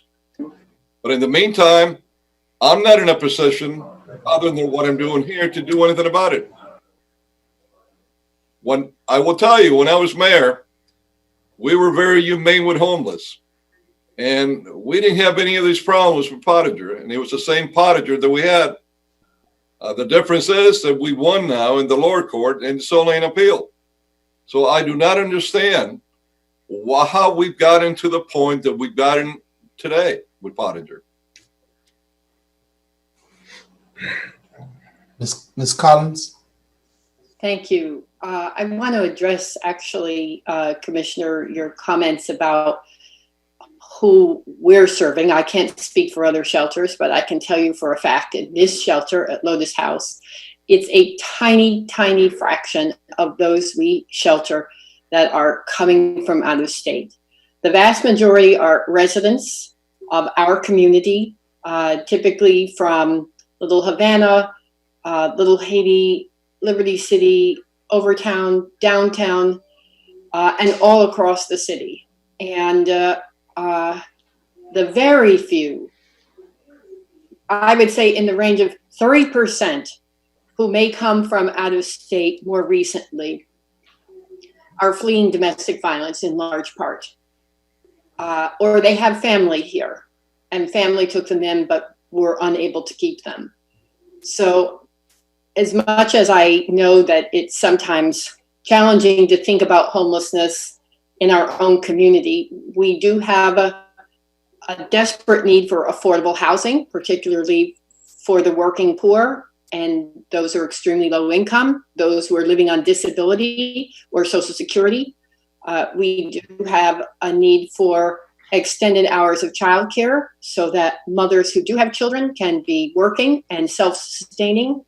We do have a need for ready access to health care. All of those factors contribute to homelessness in our community. And I know this is challenging for all of us. That said, at least from what we see, the vast majority are from right here in Miami. Well, maybe the ones that are going to your shelter, that's like you said, is a very small shelter. But what I have found in the street are a lot of individuals that are very white looking, like you, like I am, white red, that speak only English. The white red is the alcohol throughout the years, the abuse of alcohol, in some cases combined with drug usage, that when I stopped and talked to them, they freely tell me they're from another part of the state of Florida, another part of the country, and they're not from here. And these are not, women that have come here that are abused. These are men that have heard that this is paradise for them, that the police doesn't do anything here, that there's some law that lets them go anywhere they want and do what they want, and that they're going to get meals the minute they throw themselves out in the streets. And this is the problem that we're having. And if this is where we're going, we might as well put signs up for the whole country to send, those that are homeless to us. Send greeting cards to San Francisco, send them over here. Why not? I mean, this is what we're going to become then. I mean, I cannot, with any kind of logic, understand how in the world regular residents have no rights whatsoever. And we're not talking about just going out there and grabbing people and not being humane and locking them up or throwing them out. No, we're not talking about that, because if that was the case, the city of Miami would not have been spending tens and tens of millions of dollars throughout the years. We're talking about being humane with them. But at the same time, my God, we should not be in a position that we're opening up our city to people that are coming from all different corners of our state or America. Right now, the city of Miami has approximately 17% of the population of greater Miami-Dade County. But we have 4 times the population of homeless. We have closer to 65% of the homeless population of Miami-Dade County. There's something wrong there. Now, I'll tell you what else is happening. And this is one that I'd like to see if we could take some action on it today. Miami-Dade County their main jail facility. It's out in the western part of the county. That's where they have most of their inmates. When they let him out, they don't let him out over there because they don't want the unincorporated areas and the cities around it to get upset. They drive him and spend the extra money to have guards bring him over to the city of Miami, and this is where they get loose. They're at the door in the city of Miami limits. So, Madam City Attorney, I'd like for you to drive something to the county and take the preliminary steps that we would have to do to see how that could stop and give them a notice on it. And if this doesn't get us anywhere, this is one that I'd like you to research all legal avenues that we have, including suing the county and going to court to stop this. Why should all the people that are being let out here in the city of Miami proper? That is a very good point. We've tried to talk to the county about that in the past, but we could definitely work on this for you, Commissioner. So regarding SB1, and bring it to the next City of Miami Commission meeting next week, so we could discuss it and vote upon it. Yes, Commissioner, we will. Thank you. Commissioners, is there any other discussion regarding SB1? Nope. Seeing none, thank you so very much. Mr. Book, you want to add one last thing? You're muted. You must unmute yourself. No, nobody. I wanted to say to you, Mr. Chair, and to the commission, to the manager, in the 25 and a half years that I've had the privilege of leading the Homeless Trust, while we have always had an extraordinarily good relationship with the city, with the management, with the police department, with the net office, there has never been a period of time that I can say to you, to the entire commission, that we have worked more closely, more cooperatively, more in the totality of what we do than during the last 9 weeks. That includes every one of our providers, Lotus, Salvation Army, Rescue Mission, Camillus, Better Way, all of our providers. And that the fact is that when the testing, Commissioner Diaz de la Portilla, when the testing gets done, that's driven in a collective way, but scheduled by your city folks. We are, I can tell you, Mr. Vickers, Mr. Casamayor, Mr. Noriega, the chief, that's what we've had. I can't tell you that it has ever worked like that in the 26 years in spite of the cooperative relationship. Mayor Jimenez, Deputy Mayor Kemp have given us the leeway to continue to do what it is we do year round. But it wouldn't work if we didn't have that cooperative partnership and we work and play off of one another. And when there are needs that your folks have had, we've tried to respond. When we've had needs, they've responded, starting with issues we had early with the wash stations and the toilets. They've just jumped, and I'm just remiss, Mr. Chair, Commissioners, if I don't say thanks to all of your folks and to the 476 staff people that all of our providers and the trust have put towards this effort. I thank you all. Thank you very much, Mr. Book. Thank you. Thank you very much, Ms. Collins. Thank you very much. I have. I'm sorry, Mr. Chair. Just one quick question to Mr. Book before he leaves us. Yes. I would like, when all this is over, when hopefully sooner rather than later, that you provide us a complete report of the timeline and time frame for the testing, for how you housed our homeless during this crisis. I think it's important for us to have all the information of how it worked, how that relationship that you touted right now worked during a time of crisis. And if there's anything that we can do better to have a better relationship with the Homeless Trust, but we need to have that information. I think there was a dearth of information here, of conversation, at least with me. And I think we needed to have the public meeting to be able to, air it out and sort of get a feel for where we are.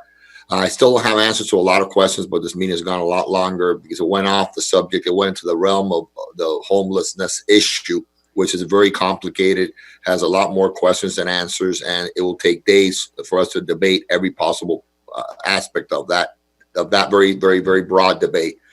I wanted to have a more specific debate about what you were doing about with COVID-19 testing, what you were doing with handing out of masks, with housing, which I never got an answer to how you were housing, and how that process works.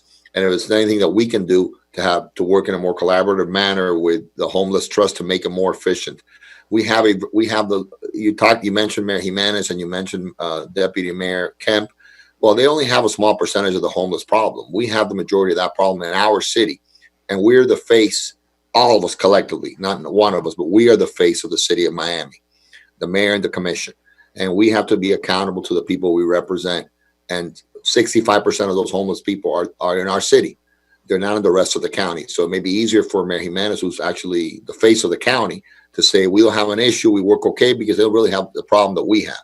So I think we are entitled to have more answers and more concerns than anybody else in the whole county and any other city and the county itself, because we're the ones that are bearing the negative aspects of that population and their problems and how we address their issues. So we want them to be protected, we want them to be healthy, we want them to be tested, but we also want, as Commissioner Carollo said, the rest of our residents to be protected and to be healthy and also to be taken care of. We have to find that balance, and that difficult balance is what we as elected officials, particularly those of us that represent areas that have a large percentage of these people in their districts, we have the responsibility to be accountable to the people that elect us. So when we ask you the questions, we ask them because we want answers. And to be honest with you, Mr. Book, I haven't felt that I've gotten all the answers that I needed today or in the past. I've only been a commissioner for 5 months, 6 months, and this crisis hit us. So it's in times of crises that you know how organizations are made, what they're made out of, how they can rise to the occasion and address the issues that need to be addressed. I still don't know how you're housing them, this population, how you're moving them when they leave shelters to hotel rooms, how you're tracking them once they test positive, how you're tracking them once they test negative, and perhaps test them again because they may be exposed to an environment that they may now be positive.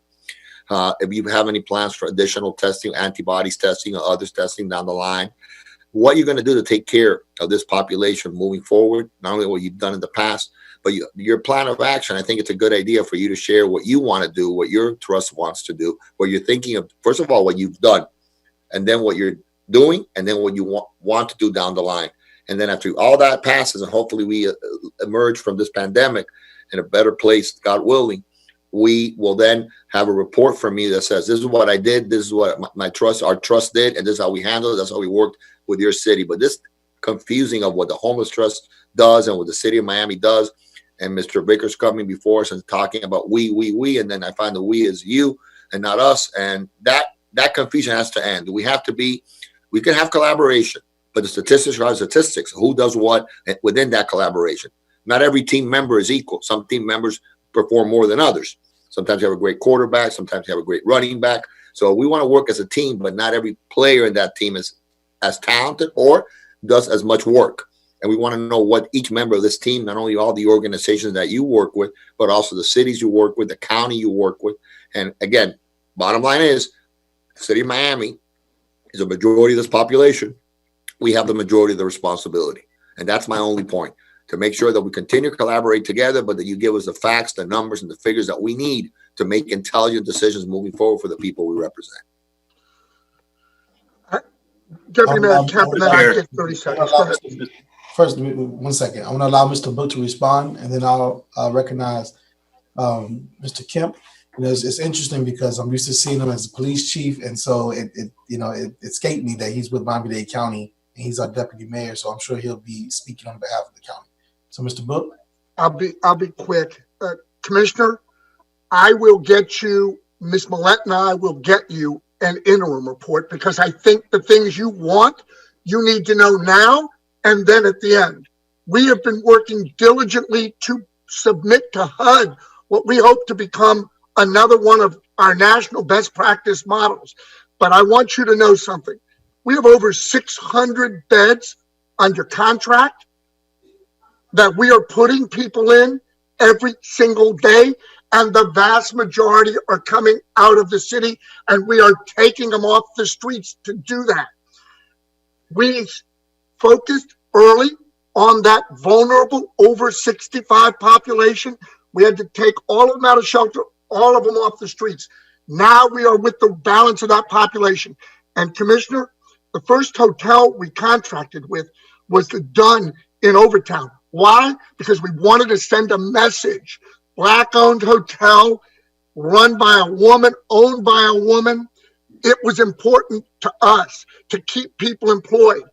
We have that one. We have the ALF in North Miami with almost 90 beds. We've got the Red Roof and we've got the Inn and Homestead we're putting people in. And if we need more, I can assure you, Deputy Mayor Kemp will tell you, we have been authorized to contract with more when we run out. We've got a little over 100 beds open now, and we're filling them. And Lazaro and Sergio are driving that effort, and we take every one they send us. And as it relates to Dr. Henderson, the 3 people he has recommended to us, we took as well, and 2, I believe, of the 3 didn't end up wanting to stay. We are driving it with a coordinated plan, Commissioner. I get your message. Give me 24 to 48 hours to get you that full report, and we will send it to every one of the commissioners. You will all get it collectively with all those numbers and programs. And then from there, you've got questions, bring it back to us. We want to be responsive to you. You are our partners, and you've got it. The bulk of the population is in your city. Our job is to make sure we're responsive. Thank you very much, Mr. Kemp. You recognize. Chairman. Thank you, Mr. Chairman. I just heard Mr. Book say that we had some 100 beds available. So my question is, this is to our administration, our city manager, our city attorney, our police chief. Why are we having homeless out in the street that we're not bringing to those hotels where there are beds available?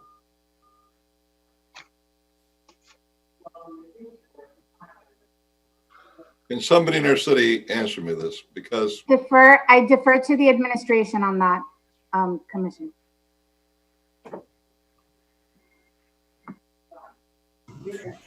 Yeah, I don't know if from our health services department, if Milton wants to comment further. The biggest problem we have, Commissioner, is not a lack of beds. There's oftentimes we have space. The biggest issue that we face with the homeless that we have is those that are shelter resistant, that either suffer mental illness or have the drug dependency issues that you and the others are very well aware of. And so those that are resistant are the ones that we really struggle with trying to find help for, because even with services available, even saying we can provide you shelter and feed you and bathe you and get you clean and get you a haircut, a lot of times they don't want to come in.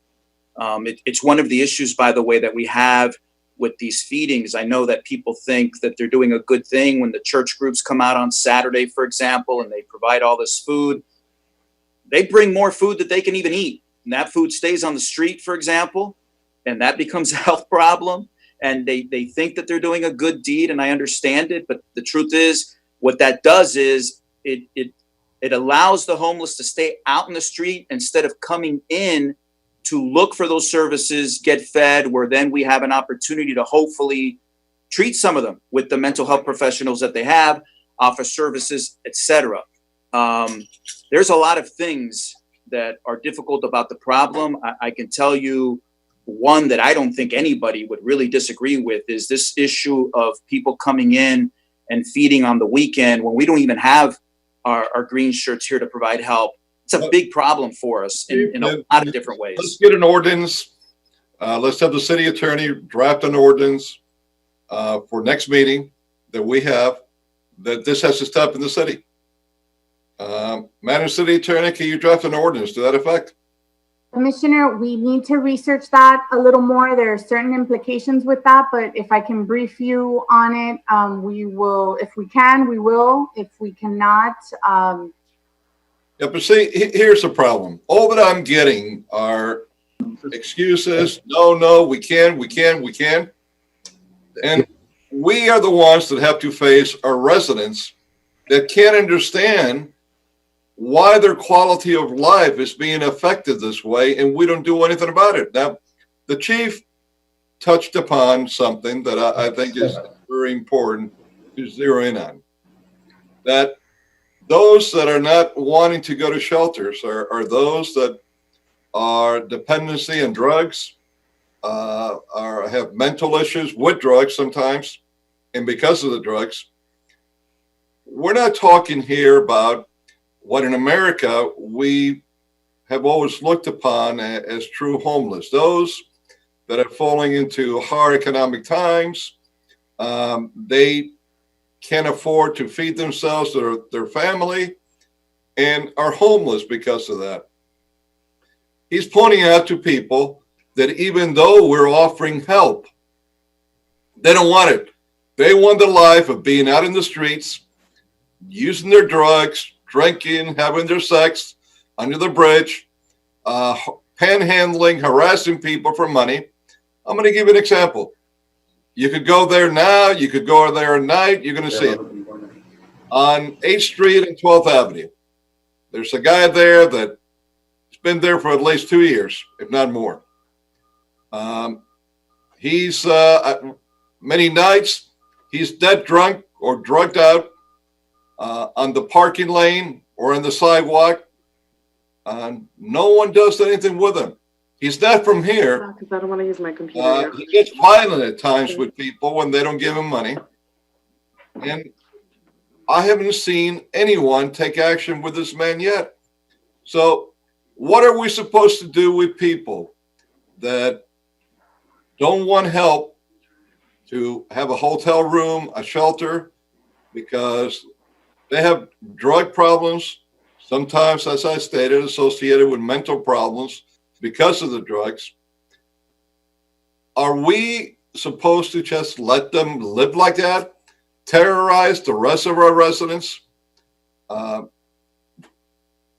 our people have a right to a certain quality of life too? We're not talking about being inhumane with people. We're talking now that we're offering them something better, safer than where they're at. But how can I be told that we can't do that? My God, what kind of society have we become?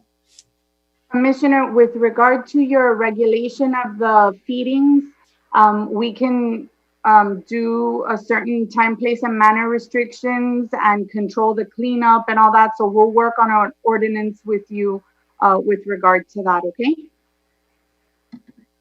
But why do we have to allow it, period? We can't ban it. We can't ban it, but Mitch- we cannot ban Commission- it, but we can regulate it appropriately. So Commission- we'll work on you with legislation with regard. Commissioner, we already been working, and we have, Madam City Attorney, you know that we have a draft of resolution also just stating what you are saying, and I would like to work with your And office. we need to draft something that has been constitutionally upheld. That's right. There are certain legislations across the country that have been, so we'll work on this with both of you. And also, one thing that we want to avoid is what happened in Jacksonville. You see, it happened in Texas also, that the court reversed the legislation, and I've been working on it, and I've been more than glad to work with you and all the commission in doing that. But we have something, we already have a draft that I've been working on it. Okay. Thank you very much, everyone. Seeing that there's no further discussion on SB1, I want to move to SB2, food distribution. Mr. Oh, I'm sorry, I forgot. I'm sorry, Mr. Kemp, you didn't have your opportunity to speak. You're Yes, sir. Yes, sir. Thank you, Mr. Chairman. Although it's virtual, it feels good to come home. On behalf of the mayor, I'd like to reemphasize that the county fully supports the Homeless Trust and the Continuum. While nobody would deny that we have a serious homeless problem in Miami-Dade County, like every major city in this country, the Homeless Trust and the Continuum has done an incredible job. 25 years ago, we had 8,000 unsheltered and less than 1,000 beds. Now we have a little more than 1,000 unsheltered and more than 8,000 beds. When it comes to the COVID crisis, which, like I'm sure the mayor and his administration is dealing with every day, I live the COVID crisis every day. And I can tell you that the Continuum and the Homeless Trust has been extremely proactive in trying to protect this extremely vulnerable population. They've done things that I don't think have been done anywhere else in the country. They were ahead of most people in isolating, testing, and providing alternative housing for homeless people who are positive but suspected of being positive. So I just want to reiterate that we fully support the Continuum, we fully support the Homeless Trust, and we're ready to partner with any and everybody who wants to help this population. Thank you. Thank you very much. Seeing no further questions, we're going to move on to SB2, food distribution.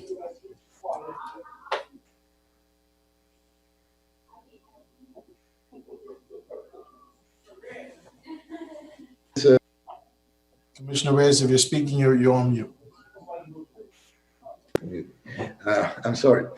First of all, I want to thank Commissioner Alex de la Florida for bringing this issue back that we were doing and dealing with that before, and because the process was not right, and we deferred to this, and you brought it. Thank you very much, and I move it, and which is the resolution where everybody's I've been providing and offering $5,000. I don't know if and you also offered contribution, and I think the mayor also offered contribution. I think, if I may, Commissioner, I think that I offered 5,000. I think the mayor was coming in at 10. At 10. But we're open. We're open for any other commissioner who wants to come in and offer from their own offices, 5,000 for farm share for all the great work that they've done. We would love to have every other commissioner join us if they have those dollars available in their budgets.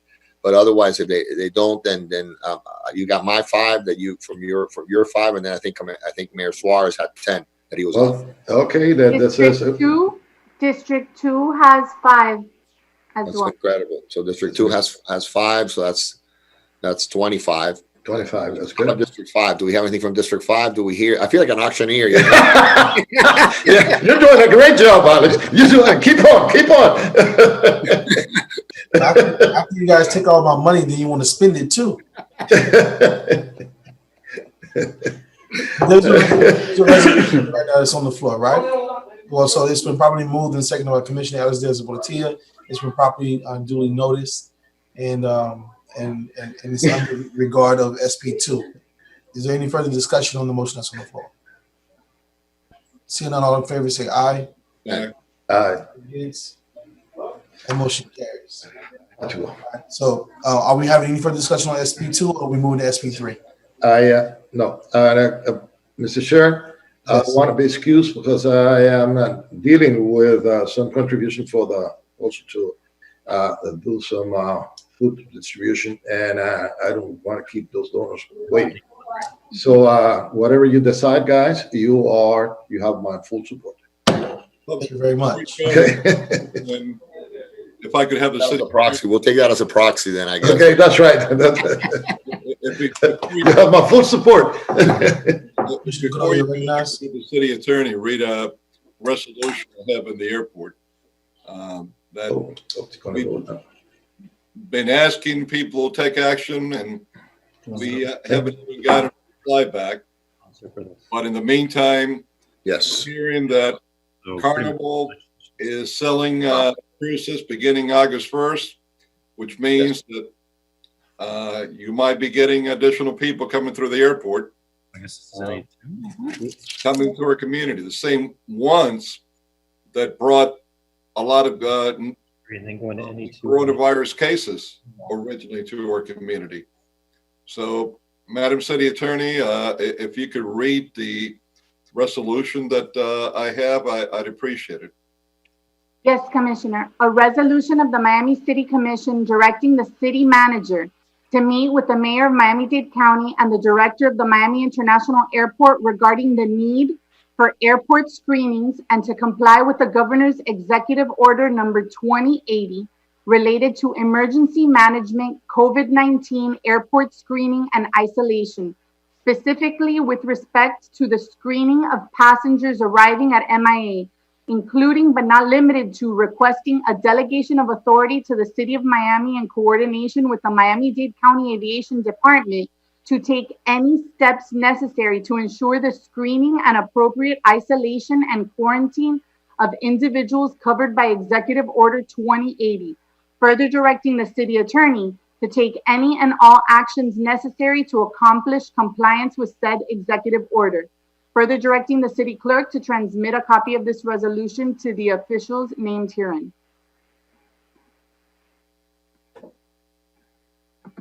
You recognize Commissioner Diaz-Lobatia. Please note that you're muted. Please note that you're muted. You're mute. You're mute. Is that better now? I have a question of our city attorney. Her and I had a conversation when I did my briefing yesterday about the possibility of us suing the county. If we discussed it earlier on another issue, but yet another possibility of suing the county if they don't comply. I've had the same concern. Commissioner Carollo has led on this effort, has expressed concerns in public forums. He's expressed in commission meetings, in interviews that he's done. I've had the same concern. I agree with him 100%. That kind of screening that should have been done from the beginning at Miami International Airport, where a lot of these residents, not only of the people that are arriving from high case states like Connecticut or Michigan or New York or New Jersey, but from countries like Peru or Brazil, it's just common sense to be screening them at least for fever if they're coming in and they're spreading COVID-19 in our community. And the county has been very reluctant to do that.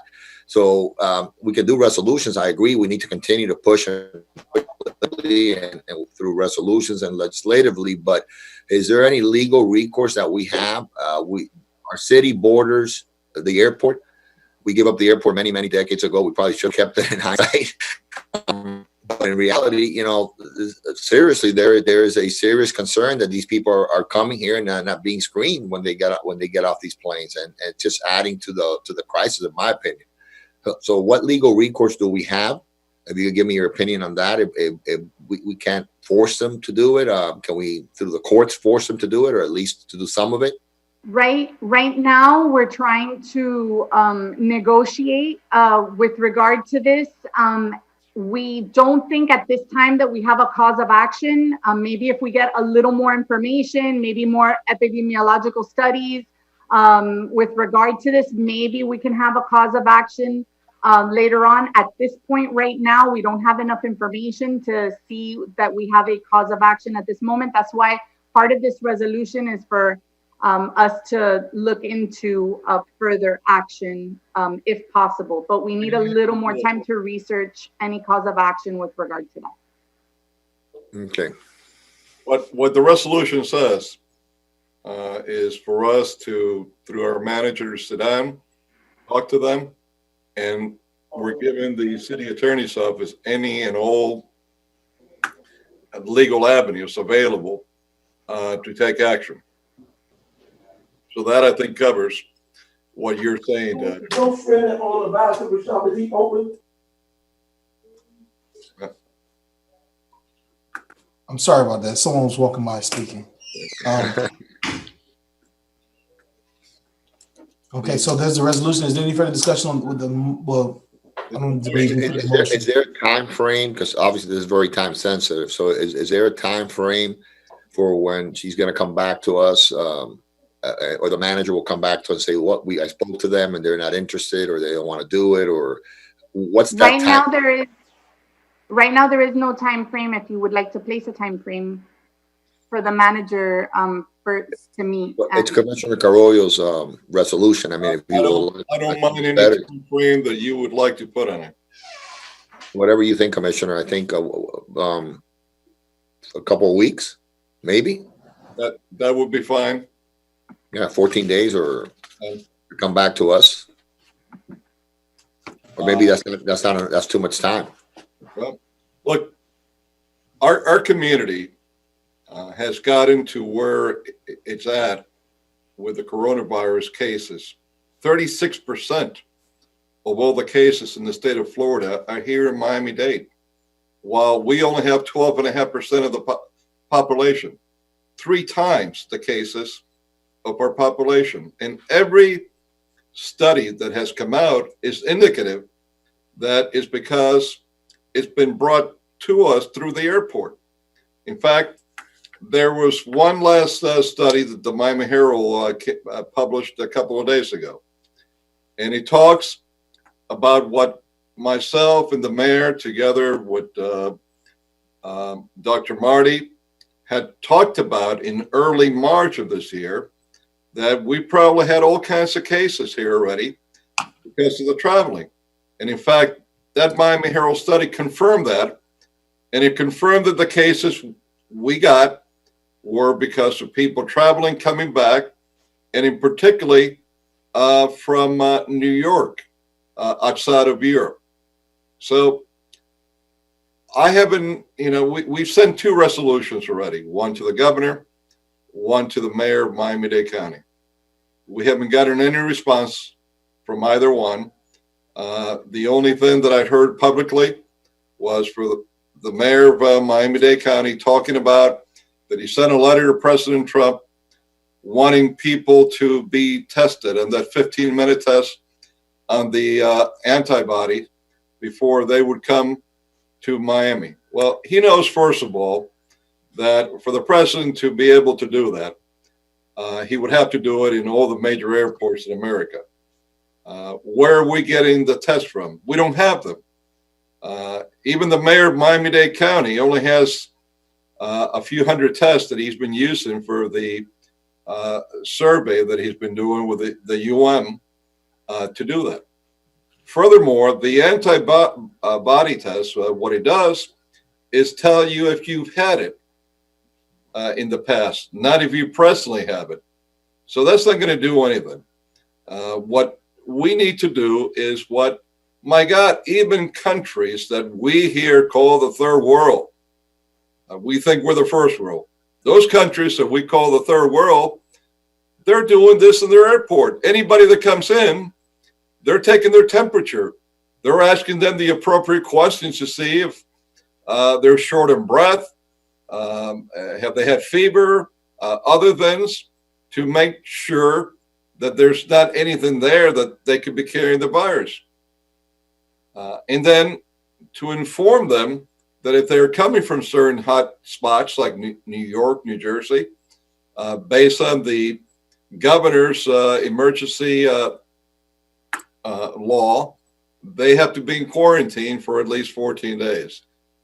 All the information we keep getting shows that that has not happened, or is not happening for the most part, in planes coming from the airport. The mayor recently forwarded me a copy of an email that he was sent by a passenger that came from overseas.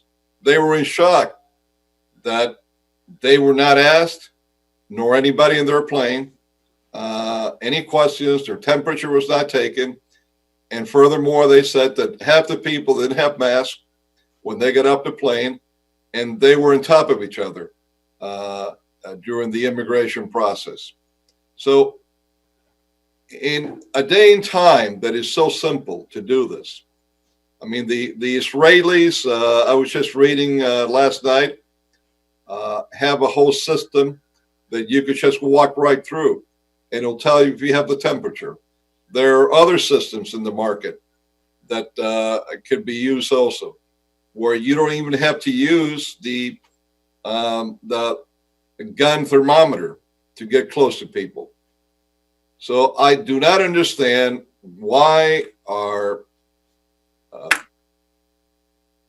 the Miami-Dade mayor is refusing to take action in something that has been the gateway of bringing the coronavirus into our community. It has infected now close to 14,000 confirmed people in Miami-Dade County, and has given us hundreds of deaths. Right now, we have a motion that was made by Commissioner Codollo. Is there a second to his motion? Seconded. Second by Commissioner Diaz-Portillo. Is there any further discussion on that motion that's on the floor for SP3? Seeing none, all in favor of the motion indicate so by Chairman? saying aye. All against? Yeah. The motion carries. Madam City Attorney? Chairman, I just wanted to confirm that you felt that this item was, that we didn't need additional public comment because this item, any resolution that could come out of this item, we gave everybody a chance to. I just wanted to confirm that for the record. Okay.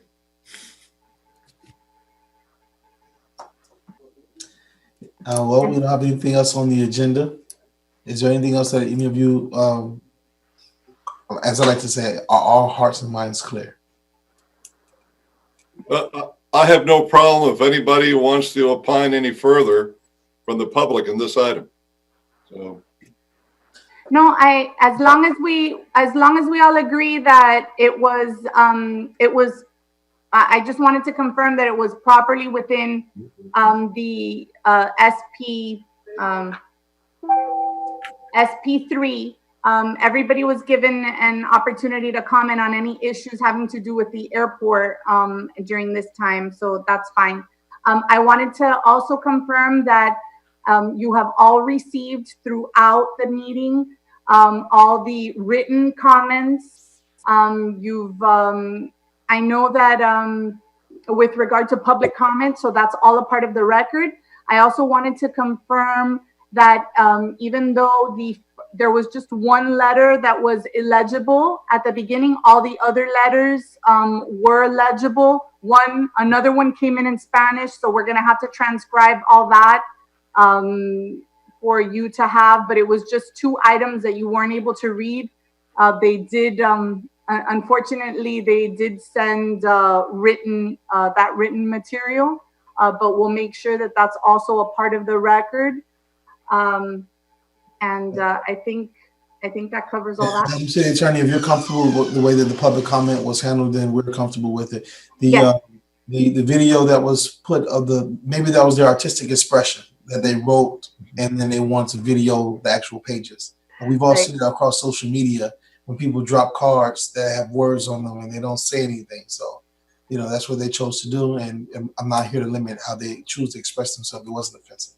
So, other than that, if there's not anything else, this meeting is adjourned. thank you. Thank you, everyone. Thank you, everyone.